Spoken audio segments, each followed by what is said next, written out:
The threshold paralysis, the threshold. You know the one, not the physical doorway, not the literal edge of a room.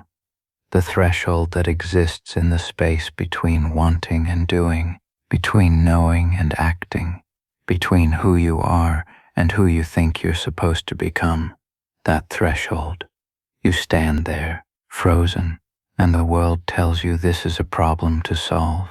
But what if it isn't? What if it's something else entirely? The threshold paralysis.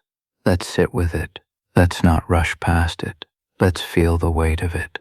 The fatigue, the weight, the ancient recognition that you've been here before, standing at a door you cannot seem to walk through. And the question arrives, the first question, the gentle one, the one that sounds like concern. Why aren't you ready yet? Why aren't you ready? You've prepared, you've learned, you've accumulated the skills, the knowledge, the tools. You've done the work, or at least some version of the work. You've told yourself the affirmations, you've made the plans, you've set the intentions. So why? Why does your hand hover over the doorknob but never quite turn it? Why does your foot lift but never quite step forward? And you answer yourself. You say, I'm not ready yet. I need more time, more preparation, more certainty, more confidence, more proof that I won't fail. And the world nods. The world says, okay, get ready then. Work harder, try harder, be better. And so you do. You gather more information, more credentials, more reassurance, more evidence. You build the case for your own readiness, like a lawyer preparing for trial. But here's the thing. Here's the quiet thing. The thing nobody wants to say out loud. Readiness never arrives. Readiness is not a place.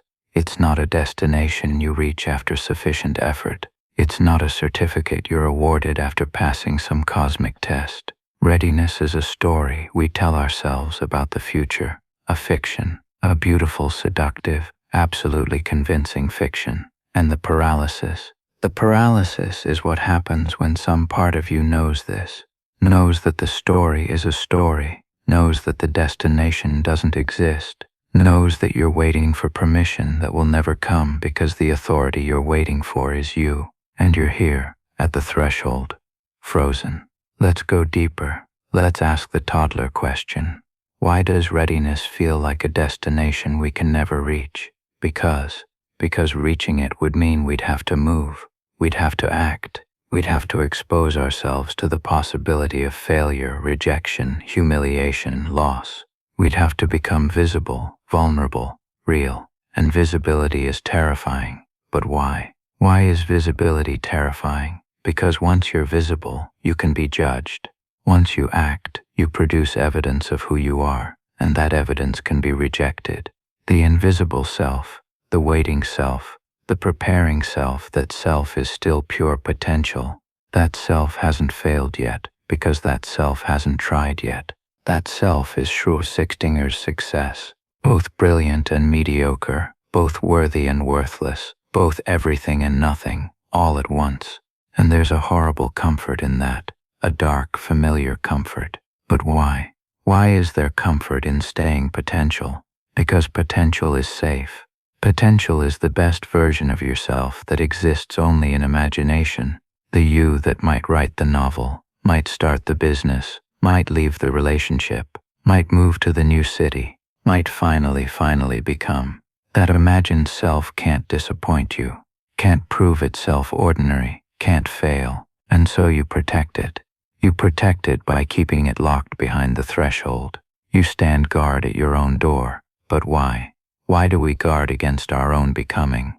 And here is where we hit bedrock. Here is where the drill goes no further. Because becoming means dying, not literally, not physically, but becoming the next version of yourself means the current version must end, must be left behind, must cease to exist. And we are terrified of our own deaths, even the small ones, even the symbolic ones. The death of who we were, the death of the comfortable identity, even if that identity is painful, even if that identity is limiting. We know this person, this frozen person at the threshold. We've been this person for so long, And who will we be on the other side of the door? We don't know. We can't know. And the not knowing is a void. And the void is everything we've spent our lives trying to avoid.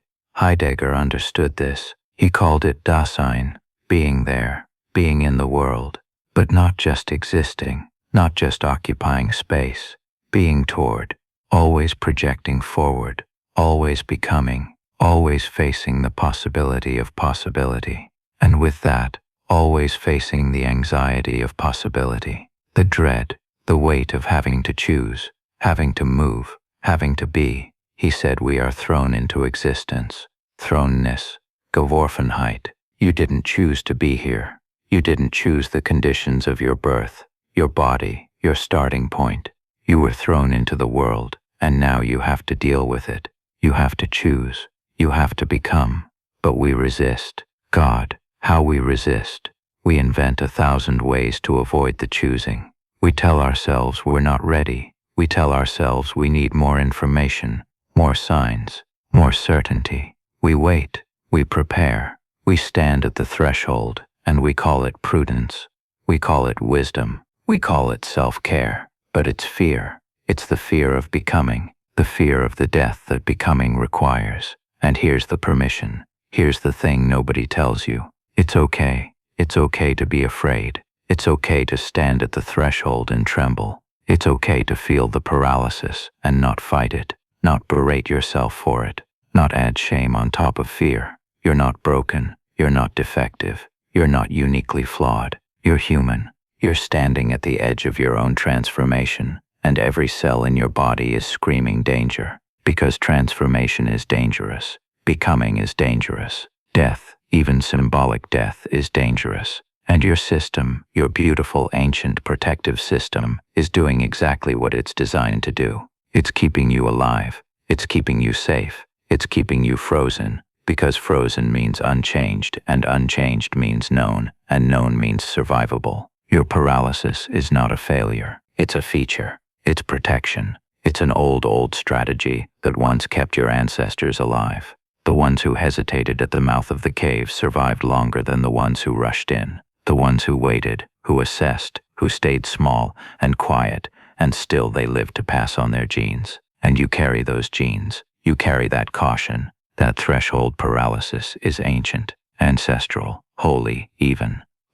But here's the other truth, the one that sits beside the first truth. The threshold is temporary. The door is not locked. You are not actually trapped. You are choosing, moment by moment, to stay. And choice is power. Even the choice to remain is power. Even the choice to wait is power. You are not a victim of your paralysis. You are its author, its architect, and that's terrifying. But it's also the only truth that offers any freedom. Because if you're choosing this, you can choose differently. Not today, maybe, not tomorrow, but someday. When the pain of staying becomes greater than the fear of moving, when the death of remaining becomes more unbearable than the death of becoming, the threshold will still be there, the door will still be there, and you will still be there, frozen or moving, waiting or walking. Both are valid, both are human, both are true. Why does readiness feel like a destination we can never reach? Because it is. Because readiness is a mirage that moves as you move, a horizon that recedes with every step. Because readiness is not the point. The point is the threshold itself. The point is standing there, feeling the weight, feeling the fear, feeling the ancient pull of safety and the terrible hunger for change. Both, always both. And maybe that's enough. Maybe the paralysis isn't something to overcome. Maybe it's something to witness, to honor, to sit with until it shifts, or doesn't. You're at the threshold. You've always been at the threshold. You'll always be at some threshold. And that's not a problem. That's not a failure. That's the human condition. That's Dasein. That's being toward. That's the weight and the glory of being alive. The threshold paralysis. It's not going anywhere. Neither are you. And that's okay. That's enough. That's true. Before we go further into this darkness together, if you find comfort in these explorations, if these thoughts help you sleep better in an indifferent universe, consider subscribing. There's no cosmic reason to do so, no ultimate purpose it serves. But if you prefer more of these meditations on the void, the subscribe button exists for exactly that preference. No pressure. The universe doesn't care either way. The tyranny of the future perfect. You've made a deal with someone who doesn't exist yet. Notice that. You've signed a contract with a phantom, your future self, the one who'll have it together, the one who'll finally know, the one who'll wake up early, drink water, speak clearly, feel clearly, move through the world with that ease you've been chasing since you can't remember when. That self, the perfect one, the one you're starving yourself for right now. Why? Why do we believe our future selves will possess what our present selves lack? Sit with that. It's not rhetorical. Why? Is it because time itself feels like progress? Because a calendar turning means you're turning? Because if you suffer now, someone later gets to stop suffering? Let's go deeper. Why would time grant you what effort hasn't? Why would the mere passage of days deliver clarity your present confusion somehow earns?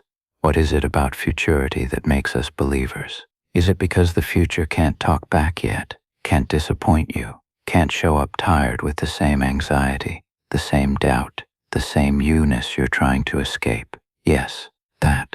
The future self is perfect because it's silent. It's perfect because it hasn't happened. It hasn't failed. It hasn't proven itself to be you. This is the tyranny. Not that you have goals. Goals are fine, harmless even. The tyranny is the belief that a different moment will contain a different you, a fundamentally different you, not improved, different, as if you're a caterpillar and Tuesday is the cocoon. But let's name what's actually happening here. You're not planning. You're fleeing. You're not building towards something.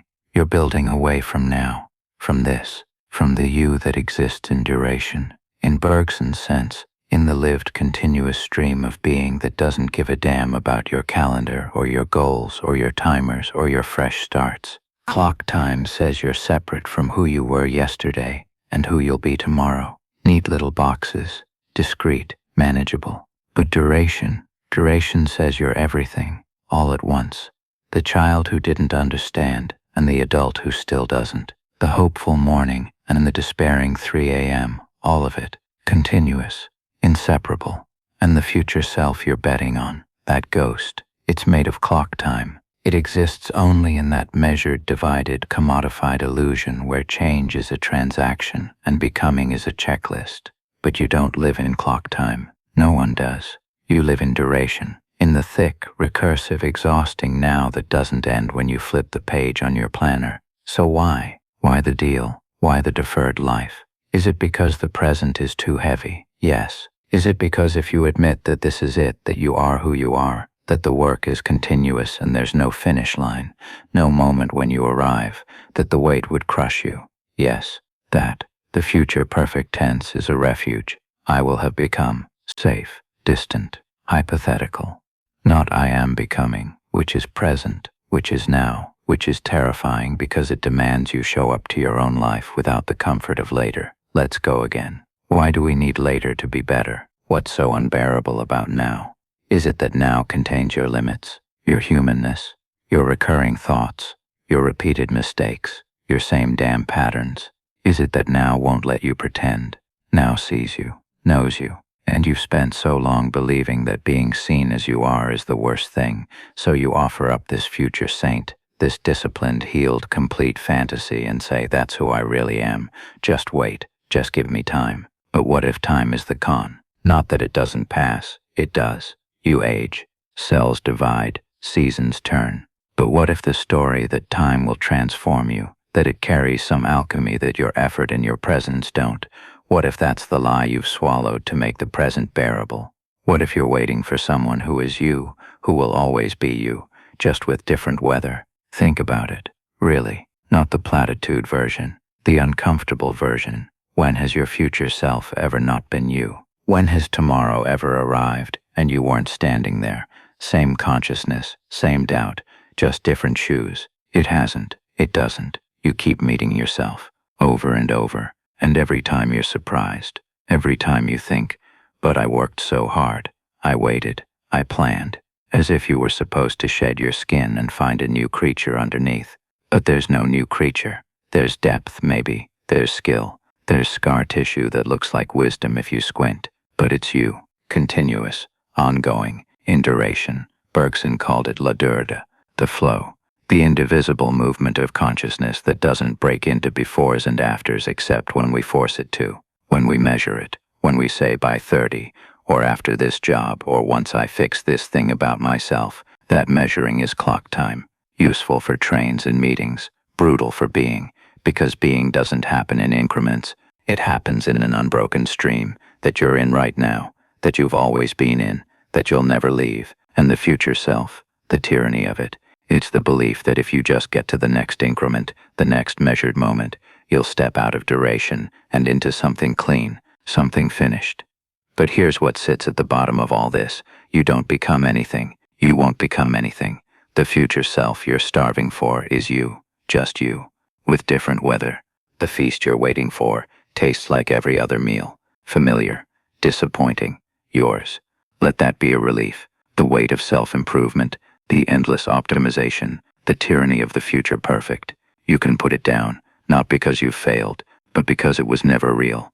The future self doesn't exist, can't exist, because when the future arrives, it's now. And now is where you've always been. Now is duration. Now is the only place you can be human, which means limited, which means recurring, which means enough. So why? One more time. Why do we believe our future selves will possess what our present selves lack? Because we've been taught that now is never enough, that you are never enough, that being is less valuable than becoming. And we swallowed it, made a religion out of it. But what if now is all there is? Not in a carpe diem, seize the day, motivational way, in a heavy, true, durational way. What if you stopped waiting, not to give up, but to stop pretending that some other moment, some other version, will finally feel like arrival? What if this, exactly this, you, now, in all your unfinished, continuous, exhausting humanness, is it, not the punishment before the reward, just it, the whole thing, the only thing? And what if that's not tragic? What if that's the exhale you've been holding for years? You don't have to become, you already are, in duration, in the thick of it, and the future. It'll be you too, same you, different day, and that's not failure, that's the deal. The real one, not with a ghost, with time itself, with being, and maybe, just maybe, that's enough. The myth of preparation. You're reading another article. You're watching another tutorial. You're taking notes in a notebook you'll never open again. And you tell yourself this is productive. You tell yourself this is necessary. You tell yourself when I'm ready, then I'll begin. But let me ask you something. When exactly will that be? When will you be ready? What does ready even feel like? You don't know, because you've never been there. Because ready is a place that doesn't exist. It's a mirage, a shimmering promise on a horizon that recedes as you approach. And deep down, in the part of you that knows things before you admit them, you already understand this. You already know. But the preparation feels safe. The preparation feels like progress. The preparation is a beautiful, elaborate stall. And here's the thing nobody tells you. The thing that sits at the bottom of all this circling, all this delay. You're not unprepared. You're terrified. And that's not a judgment. That's not weakness. That's the raw truth of what it means to stand at the edge of something that matters, something that could fail, something that could reveal you. So you gather more knowledge, more tools, more credentials, more reasons why later is better than now, and you call it wisdom, you call it due diligence. But what if it's something else entirely? What if readiness is not a state but an act of courage? What if the leap comes first and the wings appear on the way down? Let's go deeper. Why do you need to be ready? Because you want to succeed. Why do you want to succeed? Because you're afraid to fail. Why are you afraid to fail? Because failure means you weren't good enough. Why does that matter? Because then you'd have to face it. Face what? The possibility that you are in fact not enough. And there it is, the bedrock, the ancient fear that lives in the basement of every hesitation. What if I'm not enough? What if I do my best and my best isn't good enough? What if I try and the trying reveals my limitations, my ordinariness, my fundamental insufficiency? And here's where we need to sit for a moment. Because that fear is old, older than your career, older than your ambitions. It's primal. It's the fear of exile, of being cast out from the tribe because you couldn't contribute, couldn't provide, couldn't prove your worth. In ancient terms, that fear meant death. So yes, your body is responding to the stakes as if they're survival, and in a way they are. Not physical survival, but the survival of the story you've told yourself about who you are, about what you're capable of, about your place in the world. Preparation protects that story. As long as you're preparing, the story stays intact.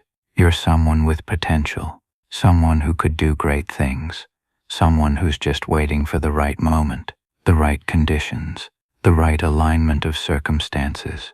But the moment you act, the story becomes testable. It moves from the realm of possibility into the realm of reality. And reality is harsh. Reality doesn't care about your narrative. Reality has feedback, immediate, unforgiving, true.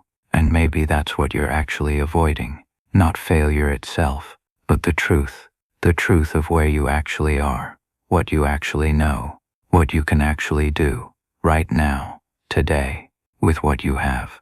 Because as long as you're preparing, you can maintain the fantasy of the future version of you, who is polished and ready and unassailable. The version who has read all the books and taken all the courses and eliminated all the gaps. But here's the secret they don't want you to know. That version doesn't exist, will never exist, because there is no amount of preparation that eliminates risk. There is no threshold you cross where uncertainty disappears. Kierkegaard called it the leap of faith, not because faith is religious, but because faith is the only response to the gap between here and there, between who you are and what you want to become. You cannot think your way across that gap. You cannot study your way across it. You cannot prepare your way across it. You can only jump, and the jump is terrifying because there's no guarantee, no certainty, no contract that says if you do X you'll get Y. The universe doesn't work that way. Life doesn't work that way. And somewhere inside you, you know this. You've always known this. But we live in a culture that worships preparation, that sells you courses and frameworks and 10-step systems, that promises if you just follow the blueprint you'll arrive at the destination, safe, successful, certain, and it's a lie, a beautiful, profitable lie, because the people selling you the blueprint needed the same thing you need. They needed to jump before they were ready. They needed to fail, to stumble, to discover what worked by doing the thing, not by preparing for the thing. But that's not marketable. You can't sell courage. You can't package the leap. So they sell you the preparation instead, and you buy it, again and again, because it feels like movement. It feels like you're doing something. But preparation without action is just elaborate procrastination. It's fear, dressed up in productivity. It's the ego protecting itself from the possibility of being wrong, of being seen, of being judged. And here's the dark comfort in all of this. The relief you might feel if you let yourself admit it. You don't want to be ready. Not really. Because being ready means you have no more excuses. Being ready means you have to act. And action is exposure. Action is vulnerability. Action is standing in the arena while people watch and critique and misunderstand. So you stay in preparation. And it's exhausting. But it's also safe. And maybe that's okay. Maybe you're not supposed to force yourself into readiness. Maybe the recognition that you're stalling is enough. For now, maybe the honesty of saying I'm afraid is the first real step, not toward readiness, but toward action despite the fear. Because here's what changes everything. Readiness is not the absence of fear. Readiness is not the accumulation of knowledge. Readiness is not the elimination of risk. Readiness is the willingness to be unready, the willingness to be a beginner, to be clumsy, to be wrong, to be insufficient and still show up. That's the leap, not into certainty, but into uncertainty. Not from prepared to more prepared, but from waiting to doing, from someday to today, from the fantasy of the perfect future self to the messy reality of the current self. And that self, the one you are right now, is all you have, all you've ever had, all you will ever have. Not the version from 6 months of preparation. Not the version from another degree or another course or another year. This version, right now, flawed, uncertain, afraid, and also capable, also enough, also worthy of the attempt. So here's what remains after all the circling. You won't be ready. You'll never be ready. And starting anyway doesn't fix that. It just means carrying the unreadiness with you into the doing. The fear doesn't dissolve. It comes along, sits in the passenger seat, criticizes your driving. You've always known. You already know. The preparation is over. Not because you've learned enough, but because there's nothing left to learn here. The next lesson is out there, in the doing, in the failing, in the trying again, in the messy, uncertain, gloriously unprepared act of beginning. The infinite regress of worthiness, the checklist, you know the one, the list that never ends. First I need to finish this project, then I need to lose 10 pounds, then I need to read that book, then I need to have that difficult conversation, then I need to organize my files, then I need to meditate more, then I need to fix my sleep schedule, then I need to understand my trauma, then I need to be less reactive, then I need to earn a little more, then I need to be more present, then I need to heal, and then I will be ready, and then I will be worthy, and then I will begin, the real beginning, the true beginning, the worthy beginning. But here is the question, the recursive question, the question that dismantles the entire architecture. Who is the I that needs to be ready? Stop. Sit with that, not as a riddle, not as a philosophical game, but as an actual inquiry. You say I need to be ready, but who is this I? Where does it live? Can you find it? Close your eyes. Go looking. Search for the entity that needs worthiness, the one keeping score, the one building the checklist. You will find thoughts. You will find sensations. You will find memories. You will find stories. But can you find the actual I, the solid thing, the permanent witness, the one who needs permission? Look closer. What you find instead is this, a process, a river, a cascade of moments, pretending to be a single thing, thoughts arising, thoughts dissolving. The thought I am not ready appears, and you believe it is you thinking it. But watch more carefully. The thought simply appears, like weather, like clouds. You did not summon it. You did not construct it. It arrived, and you claimed it. You said, that is mine. That is me. That is my thought. But what if it is not? What if thoughts are just thoughts, events in consciousness, temperate, ownerless? And if there is no solid I, then who exactly needs to be worthy? The Buddhist teaching doesn't comfort you here. The self is empty, not empty as in absent, empty as in see-through, a process mistaking itself for a thing, and the process doesn't need worthiness. It just processes, not empty as in sad, not empty as in lacking, empty as in without inherent existence, without fixed essence. You think you are a noun, a thing, a permanent entity moving through time, but you are a verb, a process, a pattern, a temporary gathering of causes and conditions. The ancient teachers called it anatta, non-self, not no-self, but no permanent, unchanging, separate self. You are more like a wave than a rock. The wave appears. The wave has form, but the wave is not separate from the ocean. It is the ocean, temporarily waving, and when the wave crashes, the ocean does not lose anything. Nothing dies. The pattern changes. The form dissolves. The ocean remains. So here is the recursion. You say I need to be ready before I start. Okay. Why? Because I am not good enough yet. Okay. Why does that matter? Because if I start now, I will fail. Okay. Why is failure a problem? Because failure means I am worthless. Okay. Why would you be worthless? Because I would be exposed. Okay. What would be exposed? That I am not who I pretend to be. Okay. Who do you pretend to be? someone solid, someone real, someone permanent. Okay, and what are you actually? And here, right here, the regression stops, because the question has no answer. You are not a who, you are a what. You are a process, a flow, a dance. And the dance does not need worthiness. The dance simply dances. The breath does not need permission to breathe.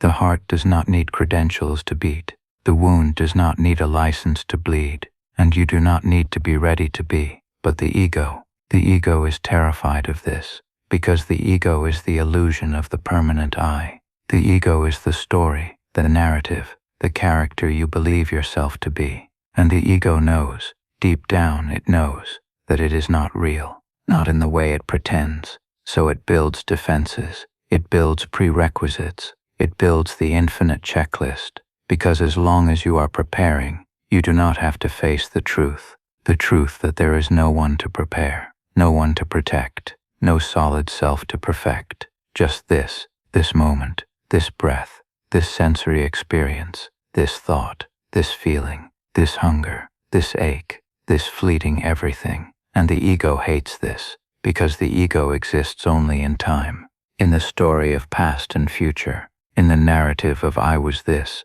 and I will be that. But if you drop into now, fully, completely, the ego dissolves, not forever, not permanently, but momentarily. And in that moment you see, there is no one here who needs to be worthy. There is just life, living itself, through this temporary form, through this borrowed collection of atoms. And here is the relief, the dark comfort, the permission you have been seeking. You do not have to become worthy. You cannot become worthy, because worthiness requires a permanent self to be worthy. And there is no permanent self. There is only this, and this does not need improvement. This does not need credentials. This does not need a checklist. This simply is. The attachment is not to things. The attachment is to the illusion of I. You think you are attached to outcomes, to success, to love, to validation. But what you are actually attached to is the belief that there is a you who can possess these things, a you who can be made complete by them, a you who can finally be worthy through them. But the you is the illusion, and chasing worthiness is like trying to dress a ghost. You can drape the fabric, you can arrange it beautifully, but there is nothing underneath to wear it. So what is the ego protecting? Itself, its own existence. The illusion is protecting the illusion. The story is protecting the story. The mirage is defending the mirage. And it does this through endless prerequisites, through infinite preparation, through the postponement of now. Because the moment you step into now, fully, without reservation, the ego loses its grip. The story pauses. The checklist becomes irrelevant. And what remains is just this strange, temporary, beautiful, painful, fleeting experience. This being, without needing to be ready, without needing to be worthy, without needing to be anything other than what it already is, which is nothing permanent, and everything temporary. And that is the recursion. That is the bedrock. Not I am worthy, not I am ready, but there is no I that needs worthiness or readiness. There is only this moment, and this moment does not wait for permission. It simply arrives. It simply is. And you are not separate from it. You are it, temporarily gathered, temporarily conscious, temporarily asking questions. And that is enough. Not enough in the sense of sufficient, but enough in the sense of complete, whole, already here, already present, already exactly what it is. The wave does not need to become ocean. It already is ocean, temporarily waving. And you do not need to become worthy. You already are being, temporarily youing. And the checklist, let it exist, let it grow, let it mock you with its endlessness. Because it was never about completing the checklist. It was always about seeing the truth, that there is no one here who needs to complete it. Just this, just now, just being, without worthiness, without readiness, without the infinite regress, just the breath, just the pulse, just the temporary everything. And that is not a solution. That is not a fix. That is just the truth, the brutal, the liberating, the strangely comforting truth. The I. you are protecting does not exist, and that is the greatest relief of all. The performance of competence, the performance of competence. You know it, you've done it, you're doing it right now. The scroll, the comparison, the quiet collapse. You open the app, and there they are, the parents who have it together, the ones who meal prep on Sundays, color-coded containers, smiling children, captions about gratitude and routine, and you with the laundry mountain, you with the cereal for dinner, you with the shame. Why does their ease feel like your failure? Why does their performance feel like a mirror? And here's the deeper cut. Here's the question that keeps you scrolling at midnight. Are you measuring yourself against reality or against performance? Stay with that. Against reality or against performance. Because what you're seeing isn't real. It's not a lie exactly. It's something stranger, something more complete. It's what the philosopher Baudrillard called simulacra, a copy without an original. A performance so polished it replaces the thing it was supposed to represent, the map that erases the territory, the menu that replaces the meal. You're not comparing yourself to other parents. You're comparing yourself to a construct, a highlight reel, a curated gallery of moments that never existed as a continuous experience. That mother with the perfect morning routine, she took 47 photos to get that one. That father with the patient smile, he screamed in his car 5 minutes before. That child eating vegetables. There were 3 hours of negotiation you didn't see, but your brain doesn't know that. Your brain sees competence, sees ease, sees a standard, and measures you against it. The exhaustion you feel isn't just from parenting. It's from trying to parent while simultaneously performing parenting. It's from existing in two realities at once. The one where you're tired, and the one where tired isn't allowed to show. Why isn't tired allowed to show? Because somewhere along the line we stopped documenting life and started producing it, stopped sharing moments and started manufacturing them. The child's birthday party isn't just a party, it's content. The bedtime routine isn't just routine, it's brand. You've become both the parent and the director, both the human and the advertisement for being human. And you're exhausted because you can't be both. Why can't you be both? Because living and performing living are incompatible acts. Because presence and documentation are opposing forces. Because the moment you step outside the experience to capture it, you're no longer in it. You're directing it, curating it, shaping it.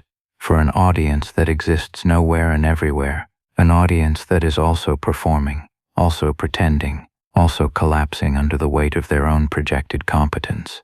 It's a closed loop, a hall of mirrors, each reflection reflecting reflections, no original image, just infinite copies of copies, simulacra all the way down, and you're drowning in it. Why are you drowning? Because you're trying to match something that doesn't exist. You're trying to achieve a standard that was designed to be unachievable. The performance of competence requires constant escalation. Last year's good enough is this year's bare minimum. Last year's special is this year's expected. The bar doesn't just move, it multiplies, it fractals, it becomes 10,000 bars, and you're somehow supposed to clear them all while also being present, mindful, authentic.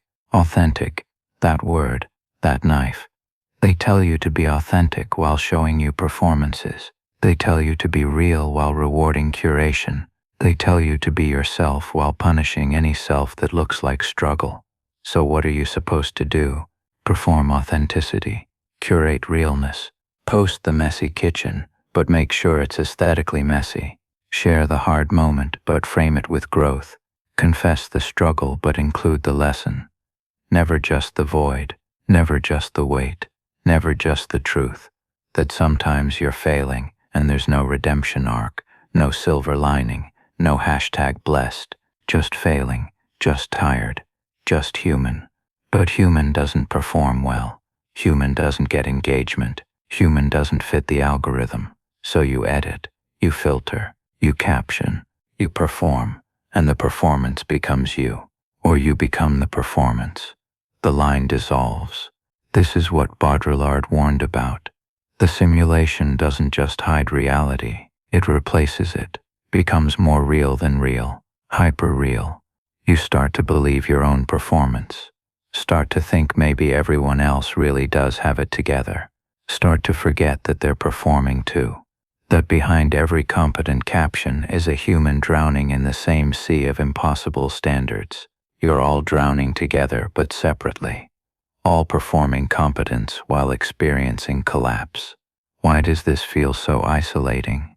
Because performance is inherently lonely. Because you can't connect through masks. Because intimacy requires the thing you've been trained not to show. Vulnerability, mess, the unfiltered truth. But here's what they don't tell you. Here's the thing that makes this whole machinery hum. You're not failing to meet the standard. The standard is failing to meet reality. It was designed to fail, has to fail, because capital requires perpetual inadequacy. The self-improvement industrial complex needs you to feel insufficient. The parenting product pipeline needs you to feel incompetent. If you felt adequate, you'd stop buying solutions. Stop clicking, stop scrolling, stop performing. You'd just be. And being doesn't generate revenue. Being doesn't create data. Being doesn't feed the machine. So they show you the performance, give you the simulacra, the copy without an original, and tell you that's the standard. That's what competent looks like. That's what you should be able to achieve. If only you tried harder, bought better, performed more. But you can't perform more. You're already performing at maximum capacity.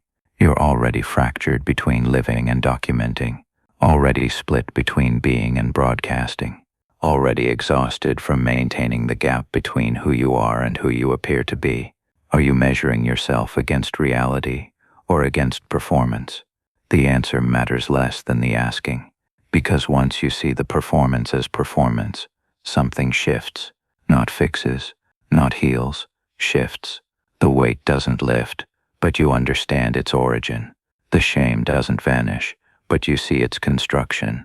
You're still tired, still struggling, still feeding your kids cereal for dinner while someone else posts their homemade organic quinoa bowls. But you know it's simulacra. You know it's performance. You know the original doesn't exist, never existed, could never exist. Because the human experience is not a highlight reel, not a curated feed, not a performance you can perfect. It's messy, contradictory, impossible to capture. The moment you try to contain it in a post, a photo, a caption, you've already lost it. It's already gone, already transformed from experience into product, from living into content. And maybe that's okay. Maybe you'll keep failing, loudly, privately, publicly, in reality and in simulation both, because the performance isn't something you can just stop. It's woven into how you perceive yourself, perceiving yourself. The layers don't peel away cleanly. They stick. Maybe you can just fail, quietly, privately, really, in reality, not in simulation, not in performance, not for an audience, just for you, just in the actual moment, the one that doesn't get likes, doesn't get shared, doesn't get validated by strangers who are also performing strangers, the one that just is, was, will be, regardless of documentation. That moment, that reality, it exists, it's yours, and no one's performance can take it from you. No one's simulacra can replace it. No one's curated competence can diminish it, because it's real, the only real thing left, your actual experience, unfiltered, unedited, unposted, the thing beneath the performance, beneath the comparison, beneath the scroll. You, tired, human, enough, not enough for the algorithm, not enough for the feed, not enough for the performance of competence, but enough for reality, for the child who needs you not perfect but present, for the life that needs you not curated but committed, for the moment that needs you not performing but participating. Are you measuring yourself against reality or against performance? You already know. You've always known. Now you just have to choose. Reality or simulation, living or documenting, being or performing. The choice is ancient. The choice is daily. The choice is now. And it's yours. Only yours. The one thing the algorithm can't take. The one thing the performance can't touch. Your actual life, waiting for you. Beneath the scroll. Beneath the shame. Beneath the simulacra. Real. Messy. Yours. The inherited script. The voice in your head. The one that says not yet. The one that says you're missing something. Listen to it for a moment. Really listen. Whose voice is it? 'Cause here's the thing we don't say. That voice, it isn't yours. Not originally. You're breathing, you're thinking, you're here. But that measurement, that constant assessment, that endless inventory of what you lack, that came from somewhere else, someone else, and they got it from someone else, and back, a chain of shoulds stretching behind you like ancestral ghosts, each one whispering, each one demanding, each one convinced they know what ready means. So let me ask you, whose definition of ready are we actually trying to meet? Think about it. Really think. When you say, I'm not ready, when you feel that familiar contraction in your chest, that tightening, that certainty of your own insufficiency, where did you learn that feeling? 5 years old, maybe 6. You wanted something. You reached for something, and someone who loved you probably, someone who meant well. They said, not yet. Wait until you're bigger. Wait until you're older. Wait until you're smarter, better, different. Wait until you're ready. And you believed them. Of course you believed them. They were giants. They knew everything. They held the keys to the world. So you learned. You internalized. You built a little courtroom inside your skull, and you installed them as judge. Not consciously, nothing so clean. But their standards became your standards. Their fears became your fears. Their definition of adequate became the measuring stick you'd use to beat yourself with for the rest of your life. Freud called it the superego, that harsh internal parent, that structure of prohibitions and ideals. Lacan went further. He said it's not even your parents. Not really. It's the big other, the symbolic order. The entire weight of culture and language and law pressing down on your tiny individual consciousness, telling you what you should want, what you should be, what ready looks like. And the cruelty of it, the beautiful cruelty, is that this judge, this internal prosecutor, it speaks in your voice now. It feels like you. It feels like wisdom, like self-awareness, like healthy caution. I'm just being realistic, you say. I'm just being responsible. I'm just making sure I'm prepared. But are you? Are you being realistic? Or are you being obedient? Obedient to a script you didn't write, a standard you didn't choose, a finish line that keeps moving because it was never real to begin with. Let's go deeper. Toddler, why? You're not ready. Why? Because you don't know enough. Why does that matter? Because you might fail. Why would that be bad? Because failure is unacceptable. Why? Because, through their anxiety, through the way they flinched when you stumbled, that your worth was conditional, that love was conditional, that belonging was something you had to earn by being, what? Ready, perfect, sufficient, beyond criticism. And you've been chasing that ever since, haven't you? Building your credentials, your qualifications, your armor of preparation. Not because you actually need it, but because somewhere deep, somewhere pre-verbal, you believe that if you're just ready enough, if you're just good enough, the approval will finally come, the acceptance will finally arrive, the voice will finally say, yes, now, you, but it won't. You know this already. In your bones you know, because that voice, that internal judge, it isn't designed to approve, it's designed to regulate, to control, to keep you in line. It's the internalized representative of every authority figure who ever made you wait, every institution that ever told you you weren't quite there yet, every cultural message that said your authentic impulse was too much, or not enough, or simply wrong. The voice isn't evaluating you, it's containing you. And here's where it gets strange, where it gets uncomfortable. You need this voice. On some level, you need it. Because without it, without that constant measurement, without that familiar feeling of inadequacy, who would you be? What would you do? If you woke up tomorrow and the voice was gone, if you just felt ready for anything, everything, nothing, would you know yourself? Would you recognize your own face in the mirror? Because you've been in relationship with this judge for so long, your entire identity is structured around it. The striving, the preparing, the endless journey toward a readiness that never quite arrives. That's who you think you are. That's the story you tell. I'm someone who's working on myself. I'm someone who's getting ready. I'm someone who takes things seriously, who doesn't rush in, who respects the process. And maybe that's true. Or maybe it's a beautiful prison, a cage you've decorated so carefully that you've forgotten it's a cage at all. Let's sit with that. Let's not run from it. What if the voice demanding readiness isn't protecting you? What if it's protecting itself, protecting its own existence, its own authority? Because if you went without permission, without credentials, without waiting for the authority that lives in your own skull to grant passage, the voice would lose its function.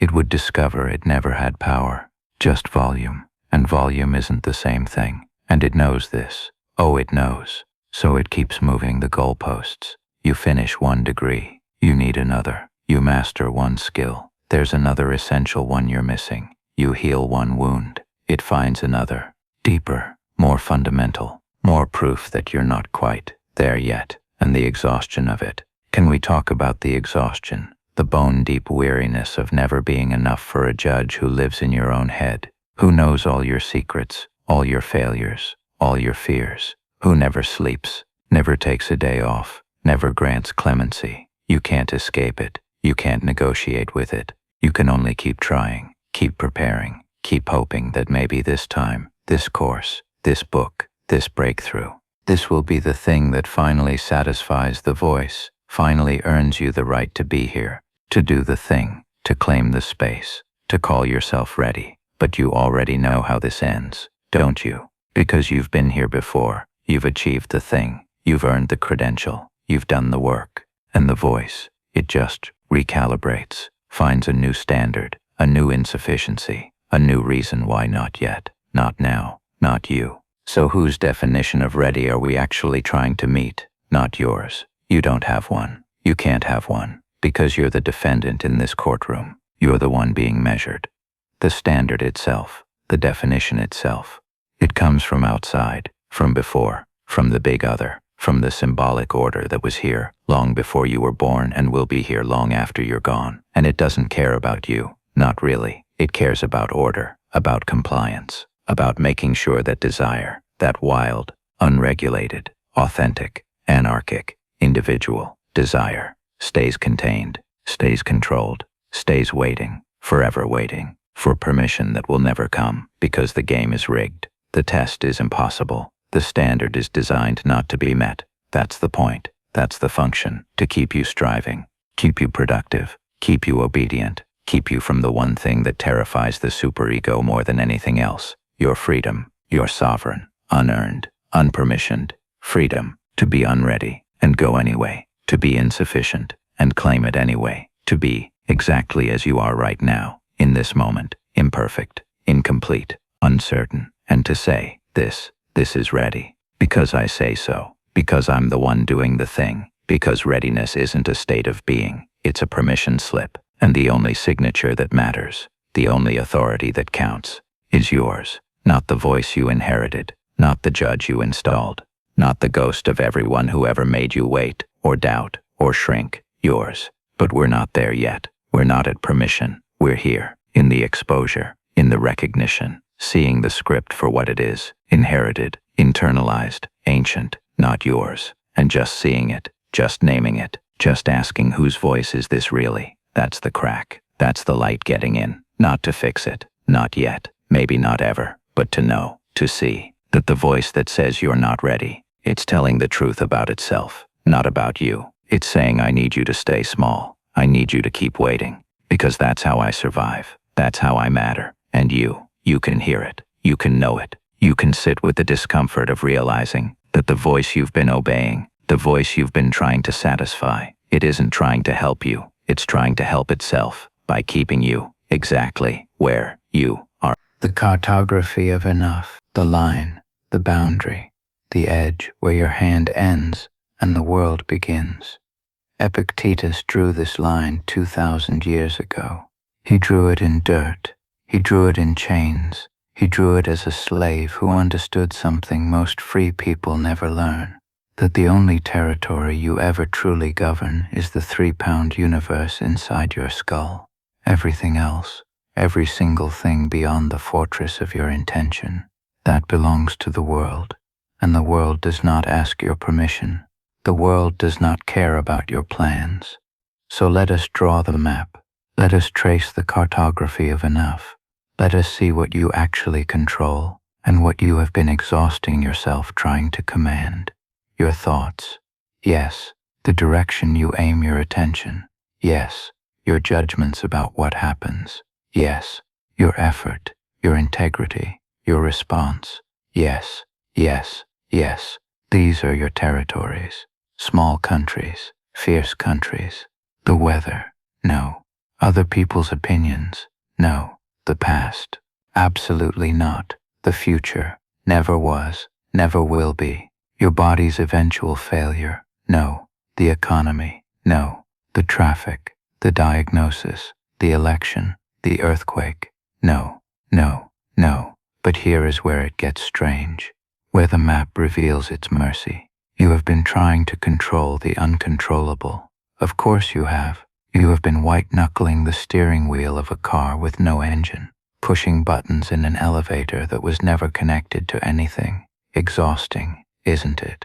The fatigue of trying to manage every variable, the hypervigilance of monitoring outcomes you cannot influence, the anxiety that comes from holding yourself responsible for things that were never in your hands. What if you stopped? Not stopped caring, stopped controlling? What if you drew the line? What if you looked at each source of your worry and asked, is this mine to control? And if the answer is no, what if you set it down? Not with defeat, with clarity. This is the Stoic's razor, the cut that liberates. You cannot control whether you get the job, but you can control how you prepare for the interview. You cannot control whether they love you back, but you can control whether you speak your truth. You cannot control the storm, but you can control whether you built your house on bedrock or sand. You cannot control the diagnosis, but you can control whether you face it with courage or collapse into bitterness. The distinction sounds simple. It is not simple. It is the hardest work you will ever do, because your mind does not want to release control. Your mind believes that worrying about the uncontrollable is a form of preparation, that anxiety about the future is a kind of prevention, that replaying the past is a strategy for avoiding future pain. Your mind believes if you just think hard enough, plan enough, worry enough, you can bend reality to your will. This is the great lie of control, and it is killing you. So let us ask the recursive question, what would it mean to be ready for uncertainty itself? Not ready for this specific bad thing or that specific disappointment, but ready for the fundamental truth that life is uncertain, that chaos is the ground state, that control was always an illusion, a beautiful, necessary, exhausting illusion. To be ready for uncertainty itself. That means building a self that can withstand any weather, not by controlling the weather, by becoming unshakable in the storm. Epictetus again, he said, do not seek to have events happen as you want them to, but instead want them to happen as they do happen, and you will do well. Read that again. Want them to happen as they do happen, not as resignation, not as defeat, as alignment with reality, as the end of the civil war between what is and what you wish were. This is not about being passive. This is about directing your ferocity toward what matters. You have a finite amount of energy, every day, every hour, and you have been spending it on the uncontrollable, the weather of other people's moods, the traffic, the past, the future that exists only as a ghost in your mind. What if you took all that energy, all that force, and spent it only on your circle of control, your effort, your virtue, your response, your integrity, Imagine the power of that focus. Imagine the relief. Because here is the terrible comfort, the thing outside your control. Let it go. You were never going to fix it anyway. You were never going to manage it into submission. All you were doing was exhausting yourself, and mistaking that exhaustion for productivity. The past, it is not yours to control. It is done, finished, a closed book. And yes, you can learn from it, but you cannot change it. Not 1 second, not one word. So why do you keep returning to it? Why do you keep reopening the case, retrying yourself for crimes you have already served time for? Because you believe if you just understand it better, if you just replay it enough, you can somehow undo it. You cannot. The future, it does not exist. Not yet. Maybe never. It is a story you are telling yourself. And yes, you can prepare. You can plan. You can do the work today that makes tomorrow more likely to be good. But the outcome, the result, the way it actually unfolds, that is not yours. So why do you torment yourself with it? Why do you build elaborate castles in the air and then mourn when they do not materialize? Because you believe that worrying is a form of control. It is not. It is just suffering in advance. Suffering for things that may never happen. Other people, their opinions, their judgments, their love or lack of it. Not yours. Not yours. Not yours. You can be kind. You can be honest. You can show up with integrity.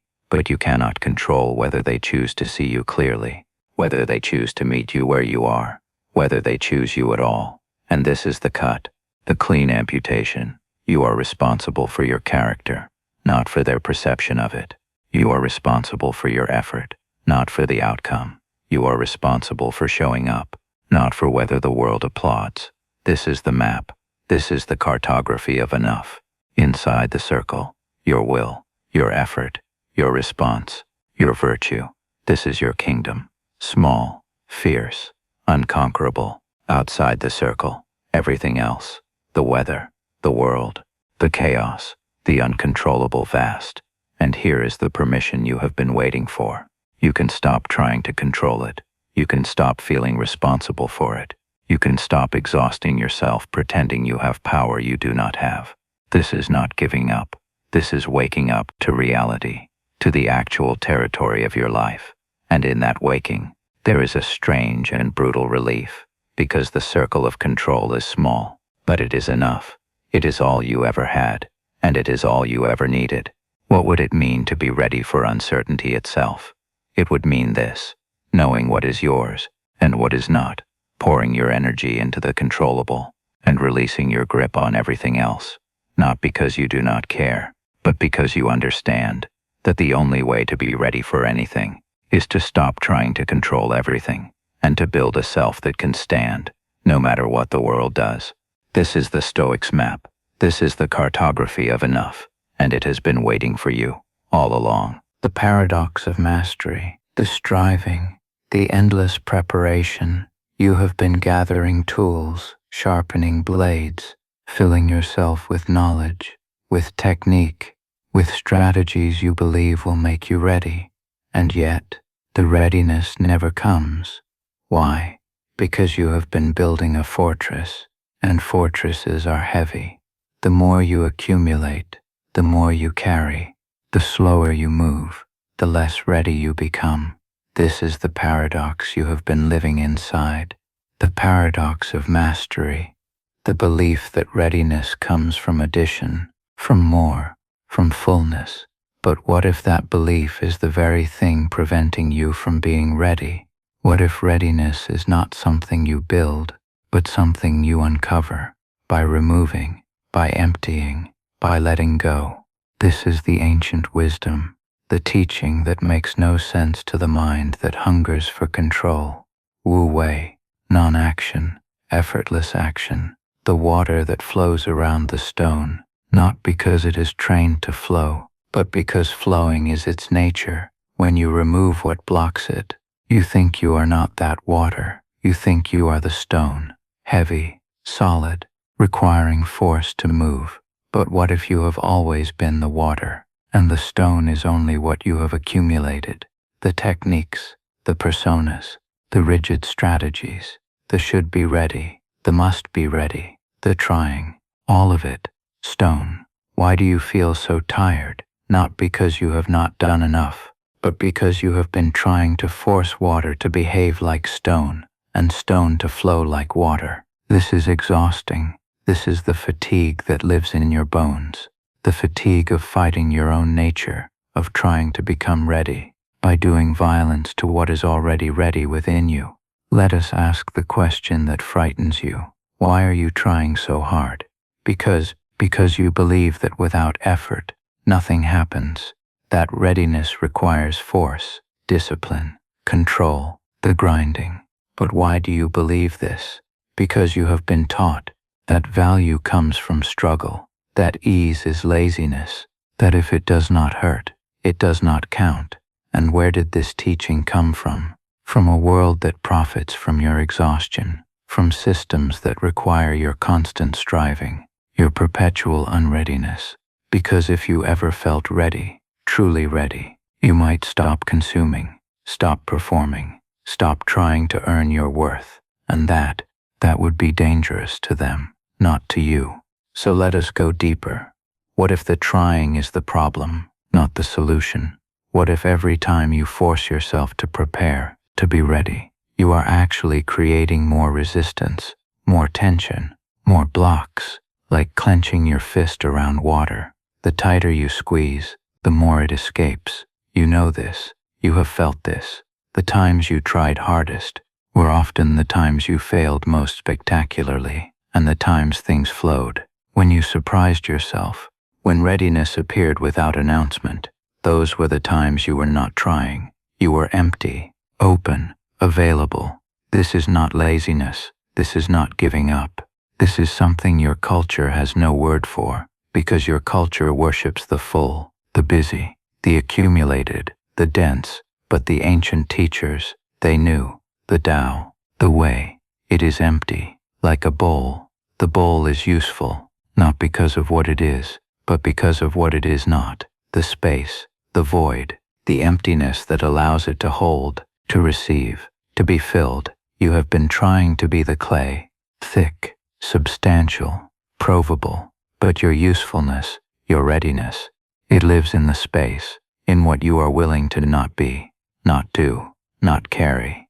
Why does this feel like death? Because it is a kind of death, the death of the self that believes it must earn readiness through accumulation, through proof, through the weight of preparation. That self, it must die for readiness to live. And you are afraid of this death because you do not trust that anything exists on the other side. You think if you stop trying, stop forcing, stop filling yourself, you will disappear, become nothing, useless, forgotten. But what if the opposite is true? What if the you that emerges from the emptying is more ready than you have ever been? Not because it has more, but because it has less resistance, less baggage, less fear, disguised as preparation. The master does not try to be masterful. The master has simply removed everything that prevents mastery from expressing itself. This is why children learn so fast, not because they are accumulating, but because they are empty, open, undefended.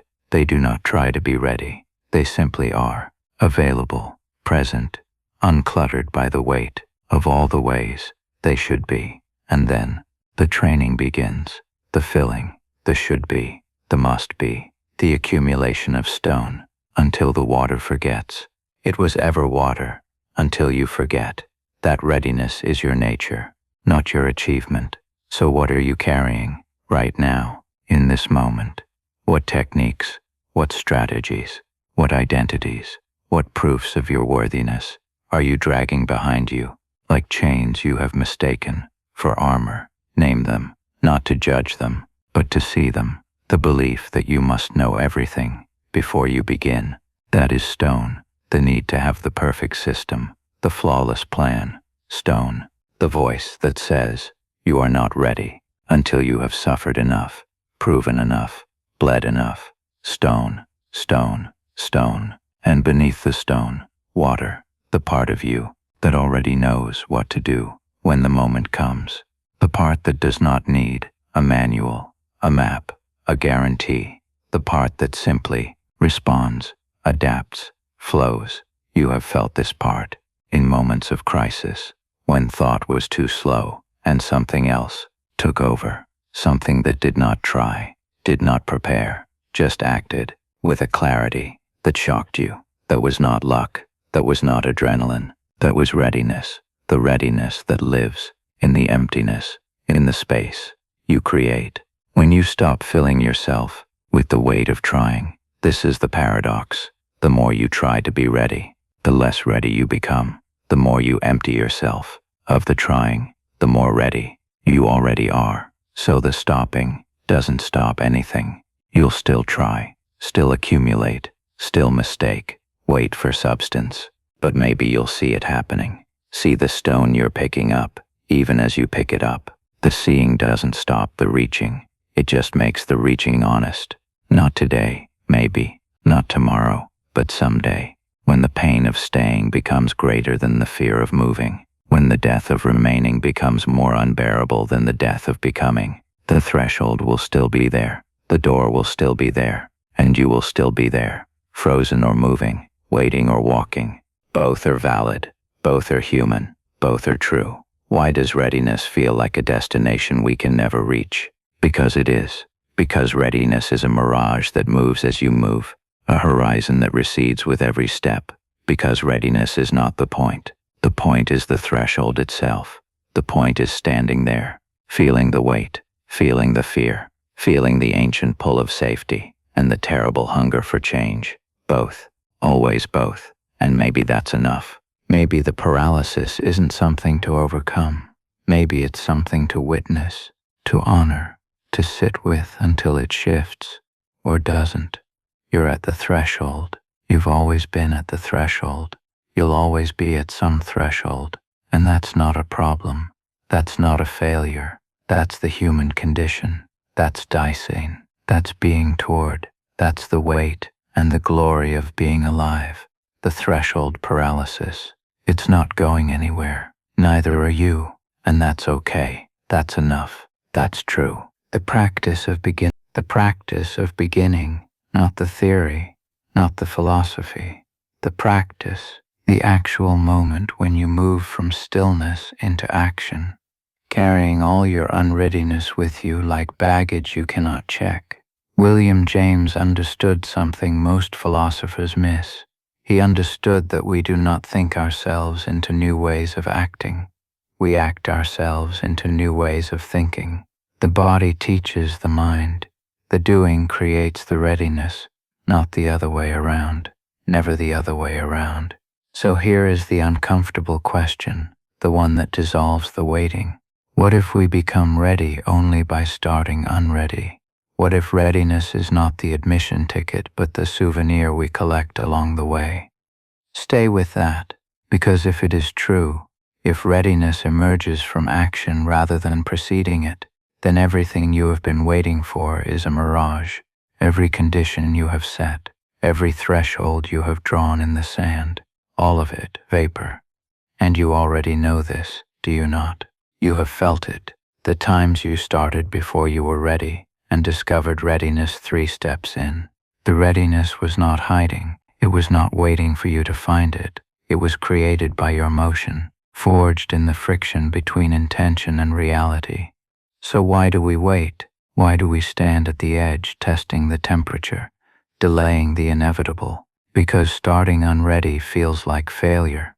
It feels like exposure, like standing naked in a room full of people who seem to know what they are doing. And maybe they do. Maybe they are further along. But ask yourself this. Ask it honestly. When did they start? Not where are they now? When did they start? And were they ready when they did? Drill down, because this is where the recursion gets interesting. You say you are not ready. Fine. What does ready feel like? Describe it. Does it feel like confidence, like certainty, like the absence of fear? And if you felt those things, would you trust them? Or would you suspect you were fooling yourself, performing readiness rather than possessing it? See the trap. Ready is a moving target, a horizon that recedes as you approach. You think ready means knowing what to do. But what if you knew what to do? Would that be enough? Or would you then need to know you could do it well? And if you could do it well, would that be enough? Or would you need to know you could sustain it? The recursion never ends, because readiness is not a state. It is not a light that turns green. It is a story we tell ourselves about why we have permission to move, and you can tell that story now, or you can tell it later. Either way, you are choosing. William James said this: act as if what you do makes a difference. It does. Not act after you feel ready. Not act once you have figured it out. Act as if your motion matters, as if the difference is real, even when you cannot see it yet. Because the difference is made in the acting, not in the preparing. The preparing is infinite. You can prepare forever. Sharpen the blade until there is no blade left. Polish the mirror until you have worn through the glass, and still you will not be ready. Because ready is not made in stillness. It is made in motion, in friction, in the collision between what you intended and what actually happens. And what actually happens is always different, always messier. The plan never survives contact with reality. So why do we worship the plan? Why do we treat it like a sacred text, a spell that will protect us from the chaos of doing? Because the plan feels like control. It feels like readiness. But it is not. It is a rehearsal for a play that will never be performed. The real performance has no script, just cues, just moments when you have to decide, and you will decide badly sometimes.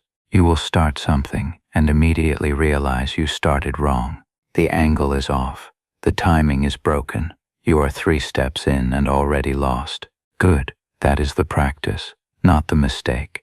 The practice of continuing anyway, of adjusting mid-motion, of learning that readiness is not a prerequisite but a byproduct.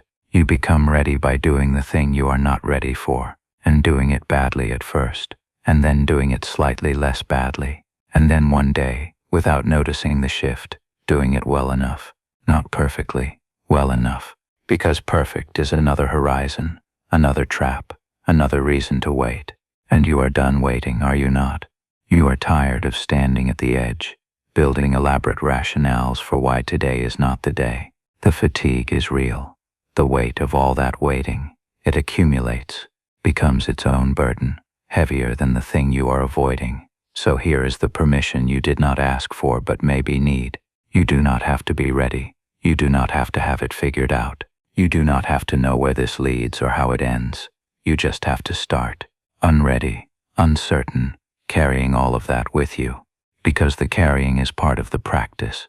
The doubt does not disqualify you. It accompanies you. And somewhere in the motion, in the actual doing, something shifts. Not because you suddenly became ready, but because ready stopped mattering. The doing became its own justification, its own reward, not because it went well, but because it went. Because you moved from intention into action, and discovered that the gap between them was never as wide as you thought. It was a crack, a threshold you could step over without even noticing. And now you are on the other side, still unready, still uncertain, but moving, and the movement teaches you nothing. Stillness didn't. It just makes you tired in a different way. You do things badly. You survive. And survival isn't foundation for anything. It's just continuing. The same doubt. The same you. Still moving. Because stopping feels worse.